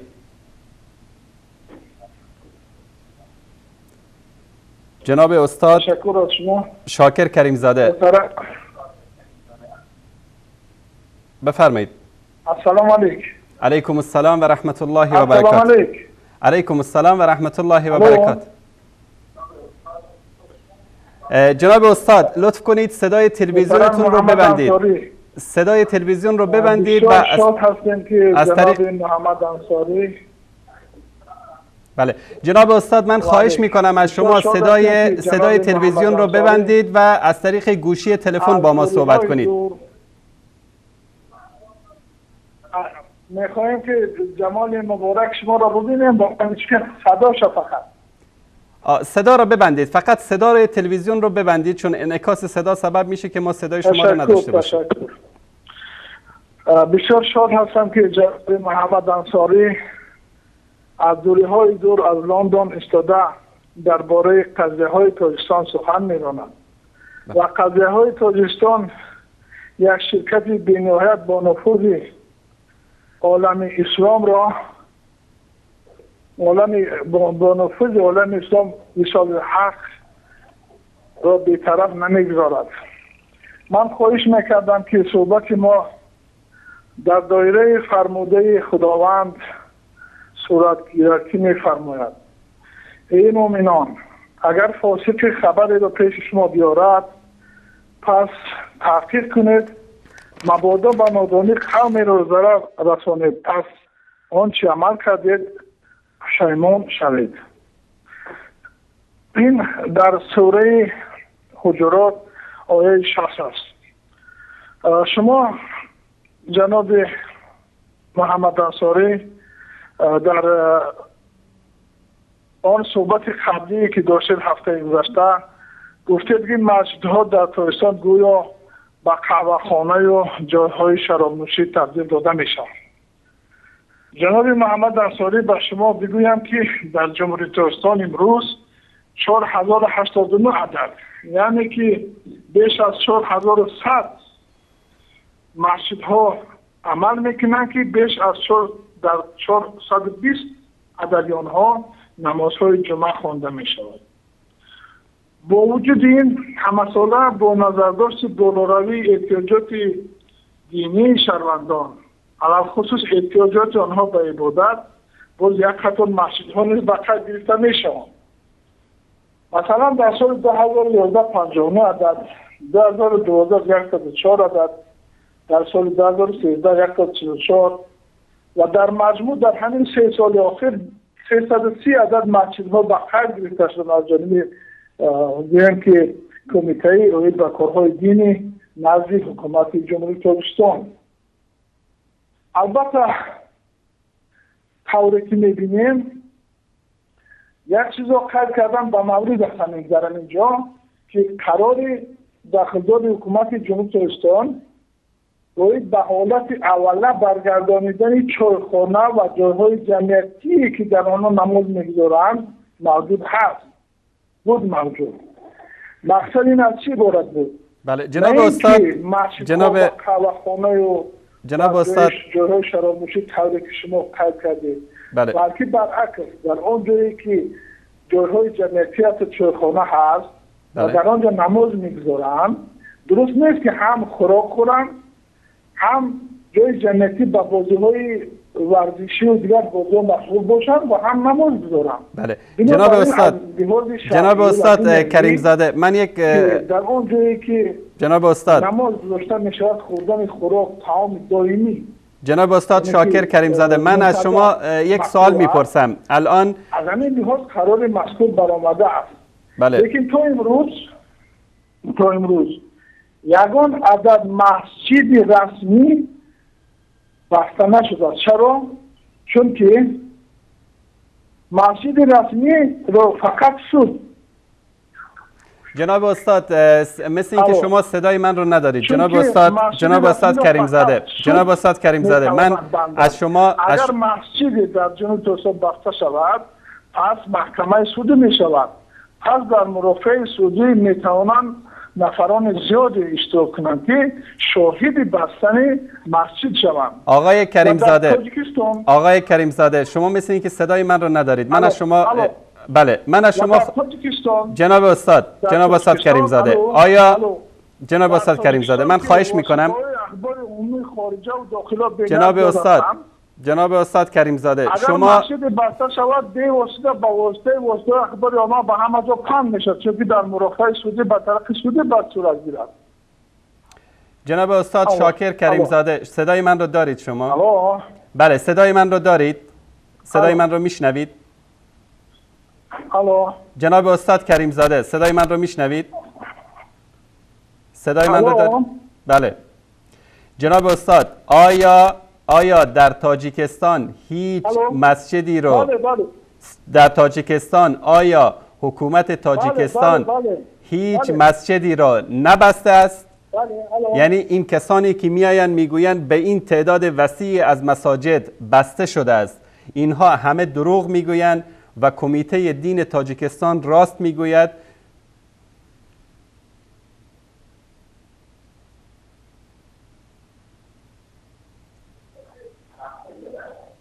جناب استاد شما لطف کنید صدای من را از طریق گوشی تلفن بشنوید نه از طریق تلویزیون. در جمهوری تاجیکستان طوری که من گفتم یگان مسجد رسمی بسته نشده است. اگر بسته شود با طریق سودی بسته میشد چون که قانونگذاری این قانون رو کی گذاشته؟ آقای شاکرزاده مگر تاجیکستان؟ آقای شاکرزاده من خواهش میکنم به خاطر اینکه این گفتگوی ما آقای شاکرزاده به خاطر که این گفتگوی ما اگر در فعالیت مسجد حرکت‌های برانگیختن کینه و عداوت ملی نژادی و غیره باشد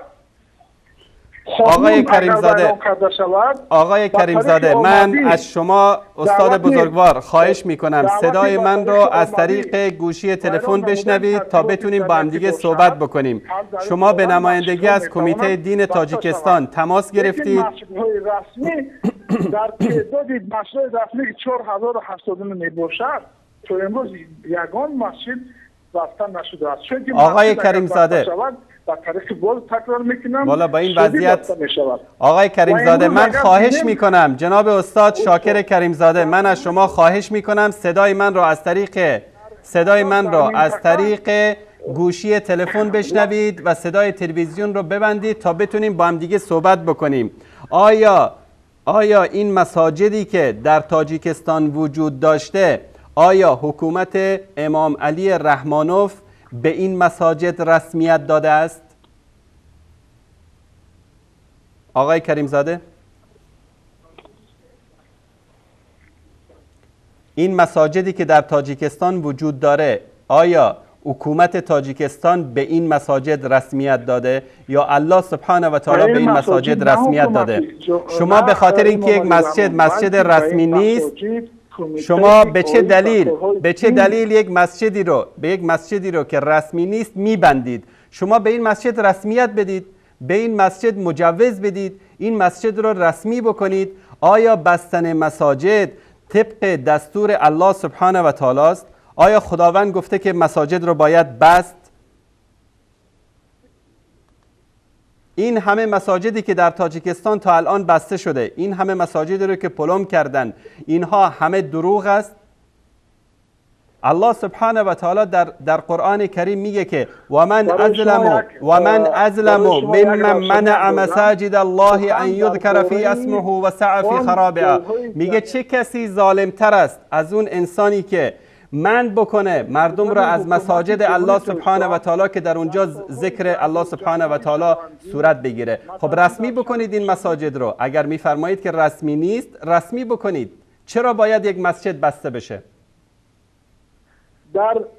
در بین دوستان عزیز دوستان عزیز تماس بگیرن به آقای کریم زاده و به ایشون بگن که لطف کنن صدای ما را از طریق گوشی تلفن بشنون، چون با این وضعیت نه بینندگان عزیز میتونن استفاده بکنن و نه ما.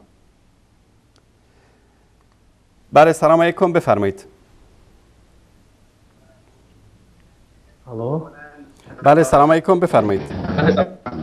سلام علیکم آقای انصاری. علیکم السلام و رحمت الله و برکاته. بیننده گرامی صدای ما را از طریق از طریق گوشی تلفن بشنوید. لطفاً صدای تلویزیون رو ببندید. این نفری که حاضر خودش از کمیته دین و کارهای دینی جمهوری تاجیکستان گرفتن شاکر کریمزاده بودن نامشون. بله. شیطانی همه حکومتی هستن که خودشون همه از حکاست دهنشون معلوم گشت که دویده با سوی کابینت های همون قدرتی رفته سخنهای پوشگیری حکومت دارن. البته ما در داخل کشور زندگانی میکنیم. این روزا دیده ایستادیم که اینها با چی کارو با چی دستا عمل زده ایستادن. اولا آنها خود مرگ رو از یاد برآوردن. نظر کنه گیردوانه همین شهر هستن قبرستان ها. یعنی در آن قبرستان ها پیش از آنها که خوابیده بود و باز که خوابانده می شود. بله. وقتی نفری که از اسلام صحبت میکند دفاع صحبت خود رو نمیکند در باب اسلام، این نفرانی که پیش برادرانی که حاضر ملاقات کردن، اولا همون سرداری رئیس کمیته شما عکسش دیدگی هستید؟ بله.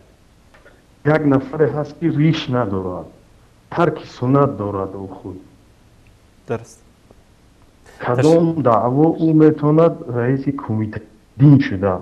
خودی کمیته دین اگر سور کنیم گردیم از احوال شریعت اسلام و دوران باید حزب نداشته باشد. همه خیلی هسته. اگر دعوای آنها رو سور کنیم دین نیز با کمیته نیاز. درست. تشکر از شما برادر عزیز. الله متعال حفظتون کنه. پیام شما رو دریافت کردیم. تشکر از تماستون. همین است که دروغ هم شرط نیست. درست. از الله شرمنن از الله. درست. زیرا که ما بازگشتیم به نزد الله است. درست. تشکر از شما. تشکر برادر عزیز. برادر کریموف. تشکر از شما. الله متعال حفظتون کنه. دوستان، هر موقعی که تماسمون با آقای شاکر کریمزاده وصل شد از کمیته دین تاجیکستان تماس گرفته بودن تا دفاع بکنن از مطالبی که در وصال حق بر علیه حکومت تاجیکستان مطرح شده. اگر تماس برقرار شد به من اطلاع بدن. بله. سلام علیکم. سلام علیکم. برادر عزیز آقای یوسف بفرمایید. سلام علیکم آقای محمد انصاری. علیکم السلام و رحمت الله و برکاته.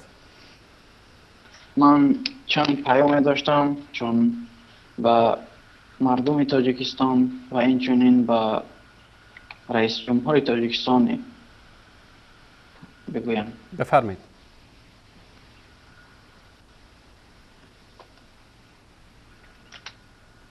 آقای یوسف بفرمایید. صدای شما داره پخش میشه.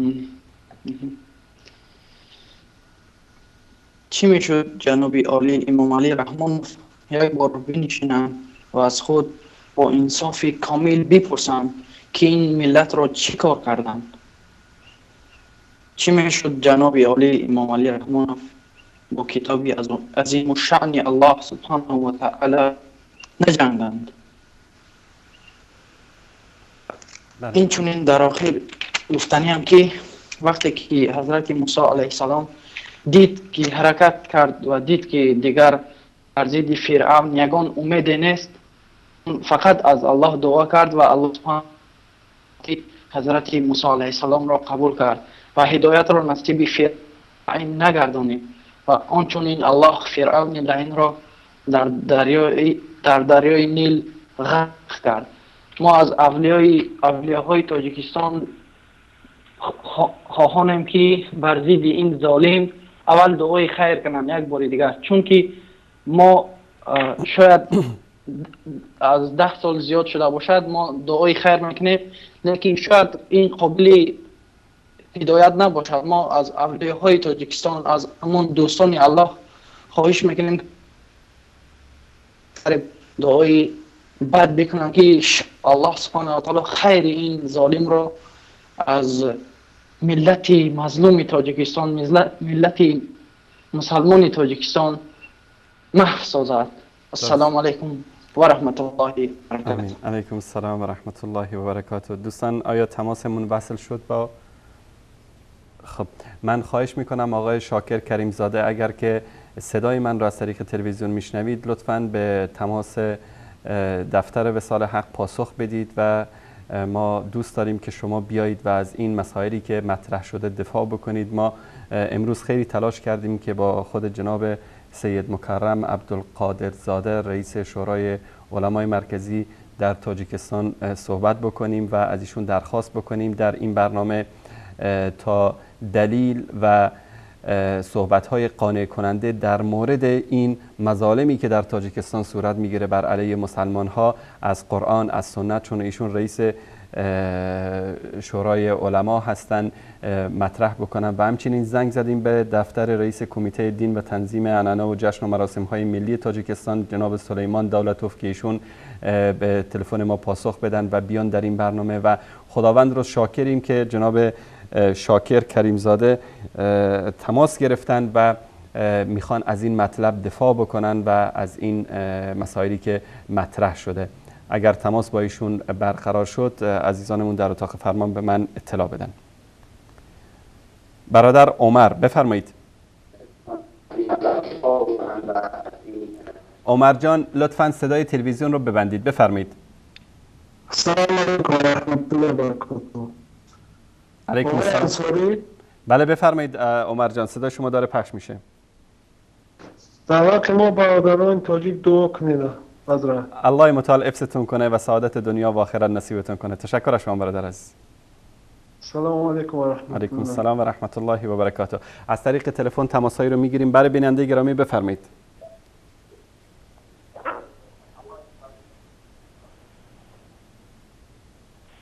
تماس بعدی. بله سلام علیکم. سلام علیکم و رحمت الله و برکاته. علیکم السلام و رحمت الله و برکاته. شبکه وصال حق. شبکه وصال حق بیننده عزیز بفرمایید، صدا شما داره پخش میشه. شما استاد محمد انصاری؟ محمد انصاری هستم، بفرمایید. این نفره که از کمیته دین تلفن کرد داشت برای شما شکایت که یگان مسجد در تاجیکستان بسته نشده است. همون نفر پرسید که آیا مسجد محمدی ارشان نوردین بسته شده است یا نشده است. اون به طور رسمی بود فعالیت میکرد. درست. یک پیشنهاد دیگر است. بفرمایید. اگر شما در حقیقت کوشش کردن توانید یک کوشش کنید که یک نفر در تاجیکستان یا نشود که از زیر ظلم همین ظالمان امین مانده باشند. درست. سلام علیکم. علیکم السلام و رحمت الله و برکاته. تشکر از شما. بیننده بعدی. بله سلام علیکم. سلام علیکم. علیکم السلام و رحمت الله و برکاته. شبکه وصال حق. شبکه وصال حق بفرمایید بیننده گرامی. نام من محمد، میخوام فکر خود را درباره تاجیکستان، درباره حالت دین اسلام در تاجیکستان بگویم. بفرمایید برادر عزیز، صدا شما داره پخش میشه، در خدمت شما هستیم. حال نماینده که از کمیته دین اسلام تاجیکستان برآمد کرد روی راست دروغ میگوید. آخر به نزدیکی راهبر ناحیه عبدالرحمن جمعی معاون شنیخترک برآمد کرده گفت که 50 مسجد رو محکم کردن، یعنی به مرکز فرهنگی تحویل دادن. بله. مگر خداوند متعال مسجد رو به رسمی و غیر رسمی تبدیل داده بود. درست. چه مسجد غیر رسمی و رسمی میشد؟ من در خاطر دارم که وقتی مسجد دیای ما رو رسمی کردنی بودن، باور کنید همین کارگران کمیته دین پاره گرفته بودن. اینو همشون منافقان. حتی برای گرفتن کوتای حج یک مبلغ معینی رو هم پاره معین کردن. درست.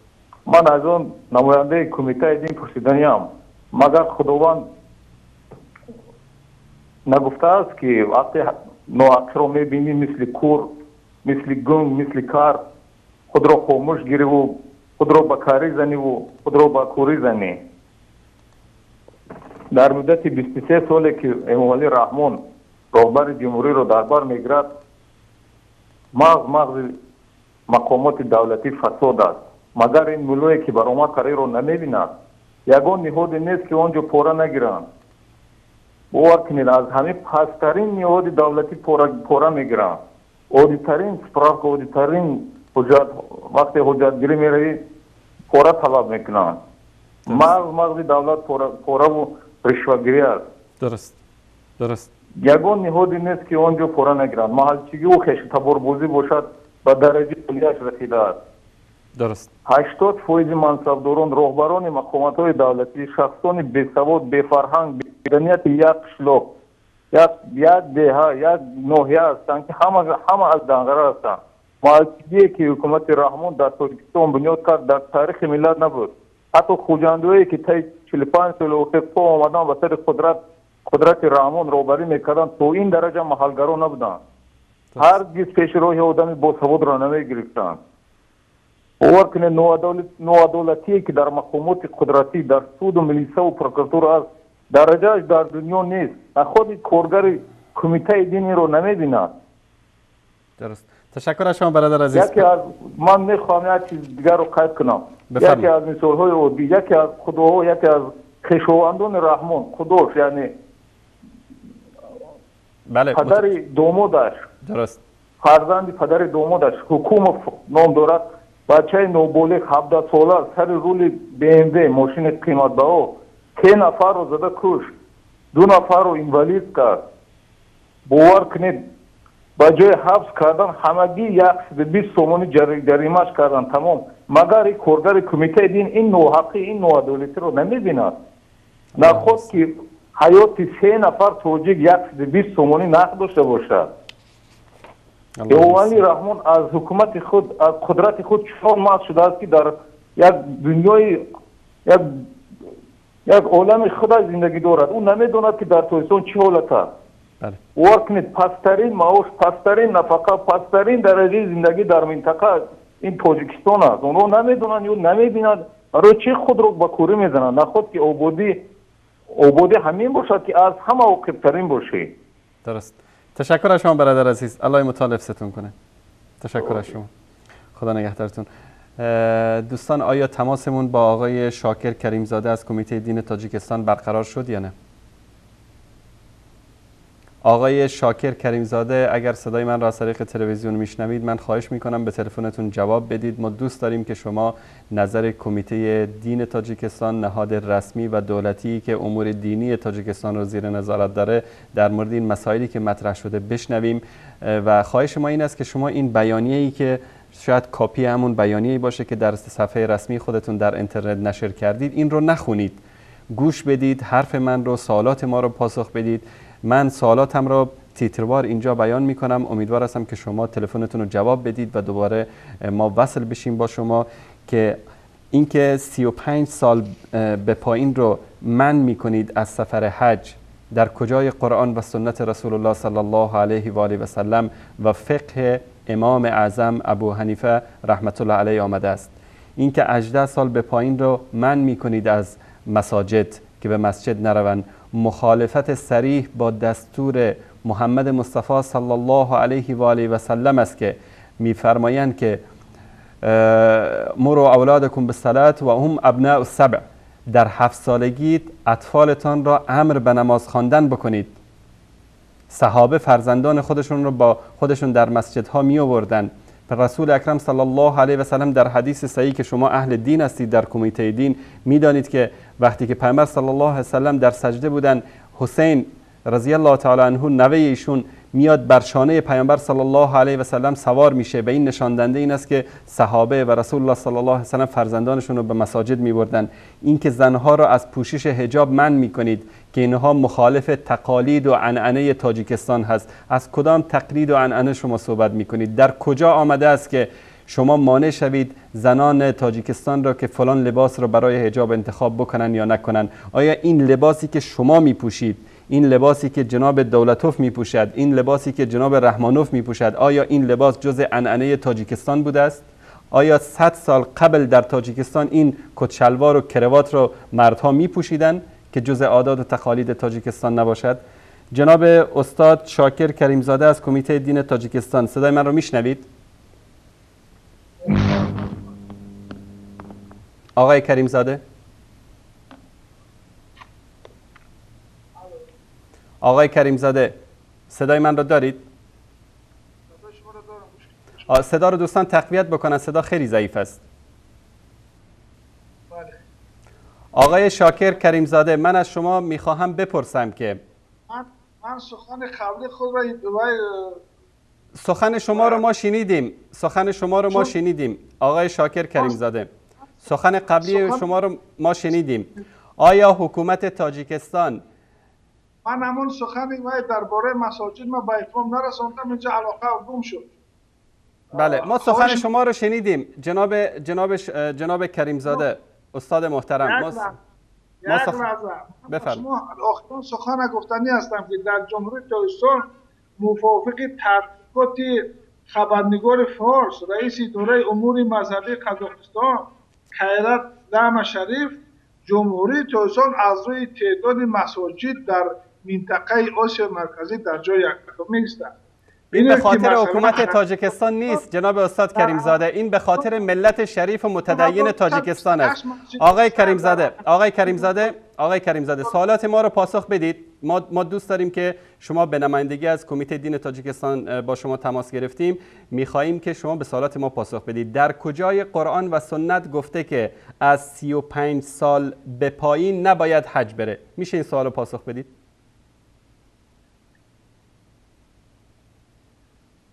من سخنم را به اتمام رسانم و سوال نوبتی شما جواب دهم. سوال شما آقای محترم، ما از تعداد مساجد تاجیکستان نپرسیدیم. اصلا ما در مورد تعداد مساجد تاجیکستان صحبت نکردیم. چرا مساجد تاجیکستان بسته میشه؟ مسجد محمدی ایشان نورالدین مگر مسجد رسمی نبود؟ چرا بسته شده؟ شما که میگید ما مساجد رسمی رو نمیبندیم، مساجد غیر رسمی رو میبندیم. در ناحیه جام بیش از 50 مسجد رو تبدیل به مراکز فرهنگی کردید. در کجای قرآن گفته که شما این کار رو بکنید؟ چون که در موافق قانون‌گذاری جمهوری تاجیکستان هر یک فعالیت مسجدی که در فعالیتش برانگیختن کینه و عداوت ملی نژادی، تحقیر شخص بنا بر مسئولیت دینی و دیگر حالت‌های تحقیر شخص، چون که موافق قانون‌گذاری جمهوری شخص وظیفه‌دار نیست که از روی مسئولیت دینیش از بس که هدایت در نزد خداوند است از روی مسئولیت دینیش به کسی حسابات بیاد و از این منبر هدایت به دست خداوند است. آقای کریمزاده شما فراموش نکنید که الله سبحانه و تعالی میفرماید که کنتم خیر امت اخرجت للناس تأمرون بالمعروف و تنهون عن المنکر. شما بهترین امت هستید. به خاطر چی؟ که امر به معروف و نهی از منکر میکنید. آیا ایشان نورالدین مردم را دعوت به این میکرد که سلاح بگیرند بر علیه حکومت تاجیکستان بجنگند؟ به خاطر همین مسجدشو بستید؟ معذرت میخوام، شما حتی چاره‌های تامین امنیتی نمازگزاران روز جمعه را که از جانب مقامات حفظ حقوق آقای کریمزاده بینندگان، آقای کریمزاده، آقای استاد محترم جناب کریمزاده، بینندگان ما عقل و شعور دارن. شما آقای کریمزاده محترم، شما به عقل و شعور بینندگان ما احترام بگذارید. سوال من رو پاسخ بدهید. سوال دادن نمیده چون بحث باید عادلانه باشد. شما بینید، شما یک طرفه بهاگذاری نکنید. شما حتی چاره‌های تامین امنیت نمازگزاران که در روز جمعه کارمندان حفظ حقوق خوراک نخورده، استراحت نکرده، برای تامین حقوق با آزادی شهروندان، تامین امنیتی شهروندان کمر بستن، همچون حالت منفی ارزیابی میکنید. آقای محترم، آقای کریمزاده، آیا همین مامورین آیا همین مامورین امنیتی از ورود جوانان زیر 18 سال به مساجد مانع میشوند یا نمیشوند؟ آقای کریمزاده، آیا همین ماموران امنیتی از متاسفانه قطع شد. من تعجب میکنم جناب، این چه کمیته دینی است که همسال شما رو در اینجا آوردن. دوستان لطف کنن دوباره تماس بگیرن، ما باید جواب این سوالاتمون رو از آقای کریمزاده بشنویم که این چه کمیته دینی است که امثال شما رو در اونجا آورده و شما سبحان الله همه ملت تاجیکستان میگن که شماها دارید دروغ میگید، دارید مردم رو فریب میدید. من حرف شما رو قبول بکنم یا حرف صدها و هزارها نفر که تماس گرفتن از طریق تلفن، از طریق وبسایت ها، از طریق فیسبوک؟ عجب انسانی هستید شما جواب منطقی و شرعی بدید. شما کمیته دین هستید در تاجیکستان، شما وزارت کشور نیستید، شما پلیس نیستید که در مورد امنیت نمازگزارا صحبت بکنید. امنیت نمازگزارا ربطی به شما نداره، شما در مورد امور دین صحبت بکنید. چرا جوانان زیر 18 سال را منع میکنید از مسجد؟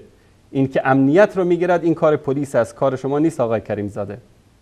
دوستان اگر که تماس برقرار شد به من اطلاع بدن. از طریق تلفن تماس‌های عزیزان برقرار شده؟ خب از طریق تلفن تماس میگیریم. بله سلام علیکم، بفرمایید. الو.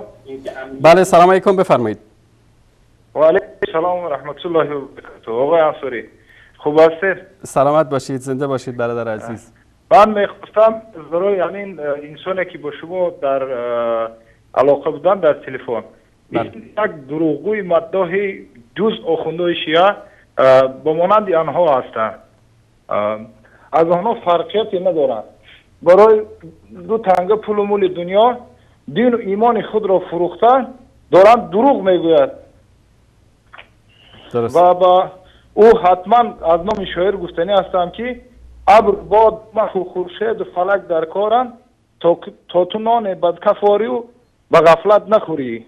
این همه بحری تو سرگشته و فرمان بردار، شرط انصاف نباشد که تو فرمان نبری. نام نعمت پروردگار رو الله متعال رو میخوری و لیکن با ضد دین خداوند دروغ بسیار میگویی. السلام علیکم و رحمت الله و برکاته. بیننده بعدی رو دوستان وصل کنن. برای سلام علیکم. سلام علیکم، بفرمایید.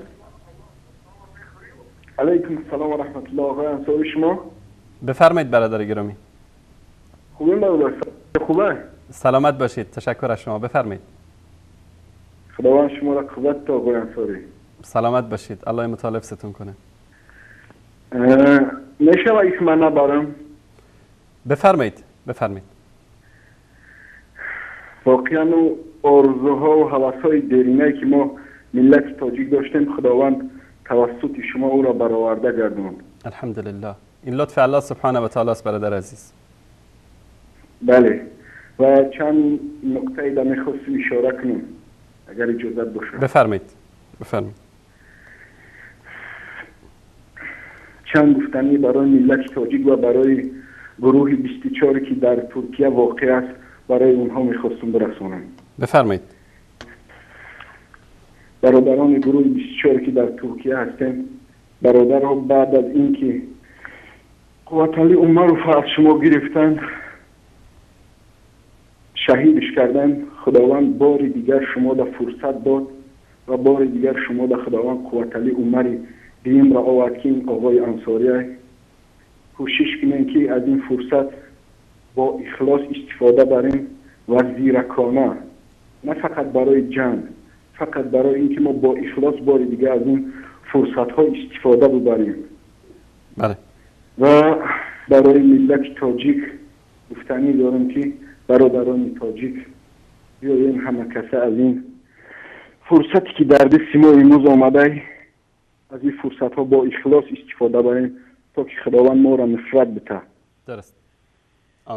آمین. تشکر از شما برادر عزیز. هر جایی که بله بفرمایید، خیلی کوتاه مختصر بفرمایید. و اون علمایی که کمیته دین تاجیکستان در کار میکنن و اونها میخوام بگم که این نجیس ها، این پست ها، این چند روز الله ما زیر تحقیر حکمت دارا باید و پیامبر ما زیر تحقیر حکمت دارا باید. صلی الله علیه و سلم و قرآن و حجاب ریش های ما زیر تحقیر حکومتدارا دبت یک جلسه یک برنامه در اشتراک نمیکردیم، ضد اینها گپ نمیزدیم. الان که عملهای واقعی امام علی رحمان در این کانال ها دارن پخش میکنن، مثل این که در بدن شما با چاقو میزنن که اینقدر خودتان ناراحت حس میکنین. تشکر از شما برادر عزیز. الله مطالب ستون کنه. سلام علیکم و رحمت الله. و رحمت الله. آقای کریم زاده. مسئله حج من مسئول نیستم، بنابراین نفر مسئول با شما تماس میگیرد.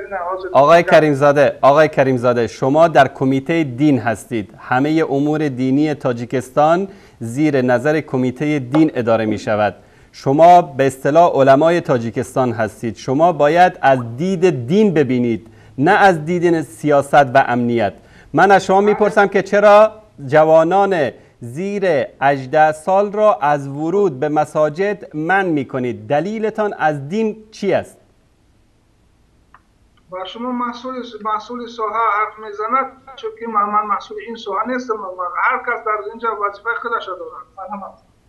شما مسئول مساجد هستید؟ سلام علیکم آقای انصاری، من مسئول کمیته دین هستم، عنایت الله رحیم. میخوام همراه شما صحبت داشته باشم. عنایت الله رحیم، شما مسئول کمیته دین هستید. مسئول رئیس کمیته دین که سلیمان دولتوف هست. من رئیس کمیته دین نیستم بلکه مسئول هستم. مسئول چه بخش از کمیته دین؟ مسئول کدام بخش؟ وابسته با مسئله های حج و مسائل دینی. میخواستم بعضی اندیشه های خود را ابراز کنم و شما فرصت میدادید. من فرصت کافی به شما میدم که اندیشه هاتون رو بیان بکنید. دلیل این که زیر 35 سال رو از رفتن به حج و عمره منع میکنید، دلیلش چی است؟ مسئله سر اون است که اصلا از صحبت‌های شما من به خلاصه آمدم که از وضع کنونی، وضع اصلی تاجیکستان شاید اطلاع پورا نداشته باشید. آقای محترم، آقای عنایت الله رحیم، حرفی نزنید که مردم به شما بخندن. اینجا من صحبت نمی کنم. اینجا تا حالا 10 نفر تاجیک از تاجیکستان تماس گرفتن و گفتن که کمیته دین تاجیکستان و جناب سلیمان دولتوف دروغ میگویند. این حرفایی که میزنن دروغ است. این حرف من نیست، حرف ملت تاجیکستان هست، از جاهای مختلف، از شهرهای مختلف. جواب سوال من رو بدهید. این که من خبر دارم یا خبر ندارم این به شما ارتباطی ندارد. در حج رفتن چرا زیر 35 سال رو شما در کمیته دینی تاجیکستان منع میکنید؟ به دلیل کدام آیه قرآن، کدام حدیث پیامبر؟ بفرمایید. مسئله سر اون است که خواهشمندانی که میخواهند به سفر حج روند خیلی تعداد زیاد است. مثلا در اکثر ناحیه ها نوبت تا 10 سال و 15 سال. من از نوبت صحبت نمی کنم، وقت ما رو تلف نکنید. جناب عنایت الله رحیم، مسئول حج در کمیته دین تاجیکستان، چرا زیر 35 سال از رفتن به حج منع شدن؟ من از نوبت صحبت نمی کنم. همه ما میدانیم که مردم به نوبت در حج ثبت نام میکنن. اگر شما اجازت بدید من جوابی خیلی مختصر در یک جمله. من وقت ندارم که شما اینجا فلسفه بگید. برای ملت تاجیکستان حرفای شما رو زیاد شنیدن در رادیو تلویزیون.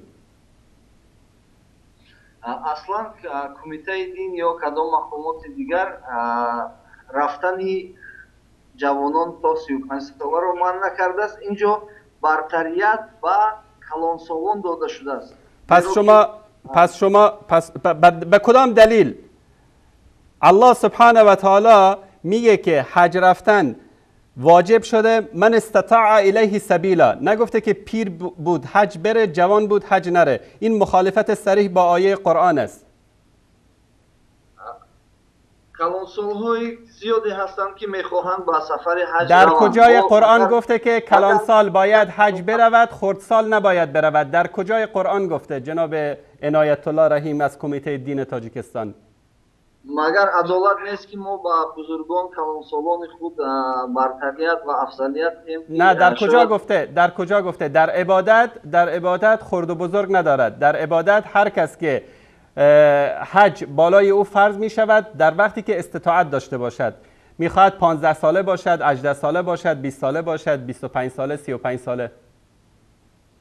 شما باید در نظر داشته باشید که تاجیکستان این دولت دموکراتی است و آقای محترم دعوت دموکراسی، من همسر من در تاجیکستان، خواهر من در تاجیکستان دوست داره که روسری سر بکنه، دوست داره که حجاب بپوشه، دوست داره برقع بپوشه، دوست داره صورتشو ببنده. چرا حجاب زنها رو از سرشون بر می‌دارید؟ در کجای قرآن گفته که شما حق مداخله در حجاب زنهای مسلمان دارید؟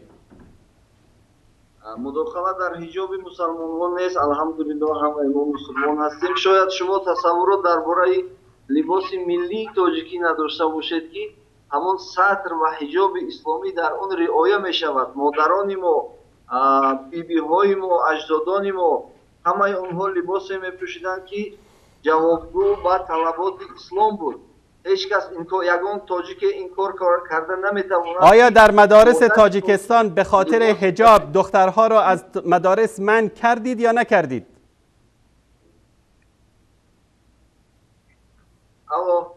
بله. آیا به خاطر حجاب دختران را از مدارس منع کردید یا نکردید؟ دوستان قطع کنن این مسخره ها را، قطع کنید لطفاً. من با این مداریایی که زنگ میزنن که ما از کمیته دین تاجیکستان هستیم اینا دیگر وصل نکنید. شما برید اول چیزی از دین یاد بگیرید، بعد به نمایندگی از کمیته دین تاجیکستان صحبت بکنید. من میگم به کدام دلیل از قرآن شما زیر 35 سال را منع میکنید از حج رفتن؟ به کدام دلیل از قرآن شما حجاب را از سر دختران مسلمان بر میدارید؟ به کدام دلیل زیر 18 سال را از رفتن به مساجد منع میکنید؟ به کدام دلیل از قرآن و سنت مساجد رو میبندید و تبدیل به قهوه خانه ها و مراکز فرهنگی میکنید؟ یک کمی خجالت بکشید. شما کمیته دین هستید، حرف از دین بزنید. جمهوری تاجیکستان میگید دموکراتی است. شما چه ربطی دارید شما به دموکراسی؟ بگید دیکتاتوری است، بگید ظلم است، بگید ستم است. مردم را از رفتن به مساجد، به مدارس از حجاب اسلامی منع میکنید، میگید دموکراسی است. من تشکر میکنم از تک تک عزیزانی که تا این لحظه بیننده برنامه ما بودن و امیدوار بودیم که یک دو نفر انسان عاقل، اگر انسان عاقلی وجود داشته باشه در کمیته دین تاجیکستان یا در شورای علمای مرکزی اسلامی تاجیکستان زنگ میزدن و از این مسائل دفاع میکردن. امیدواریم که الله سبحانه و تعالی دست ظالمان و کسانی که با ظالمان همکاری میکنن را از سر ملت مظلوم تاجیکستان دور بکند. و صلی الله علی سیدنا و حبیبنا محمد و السلام علیکم و رحمت الله و برکاته.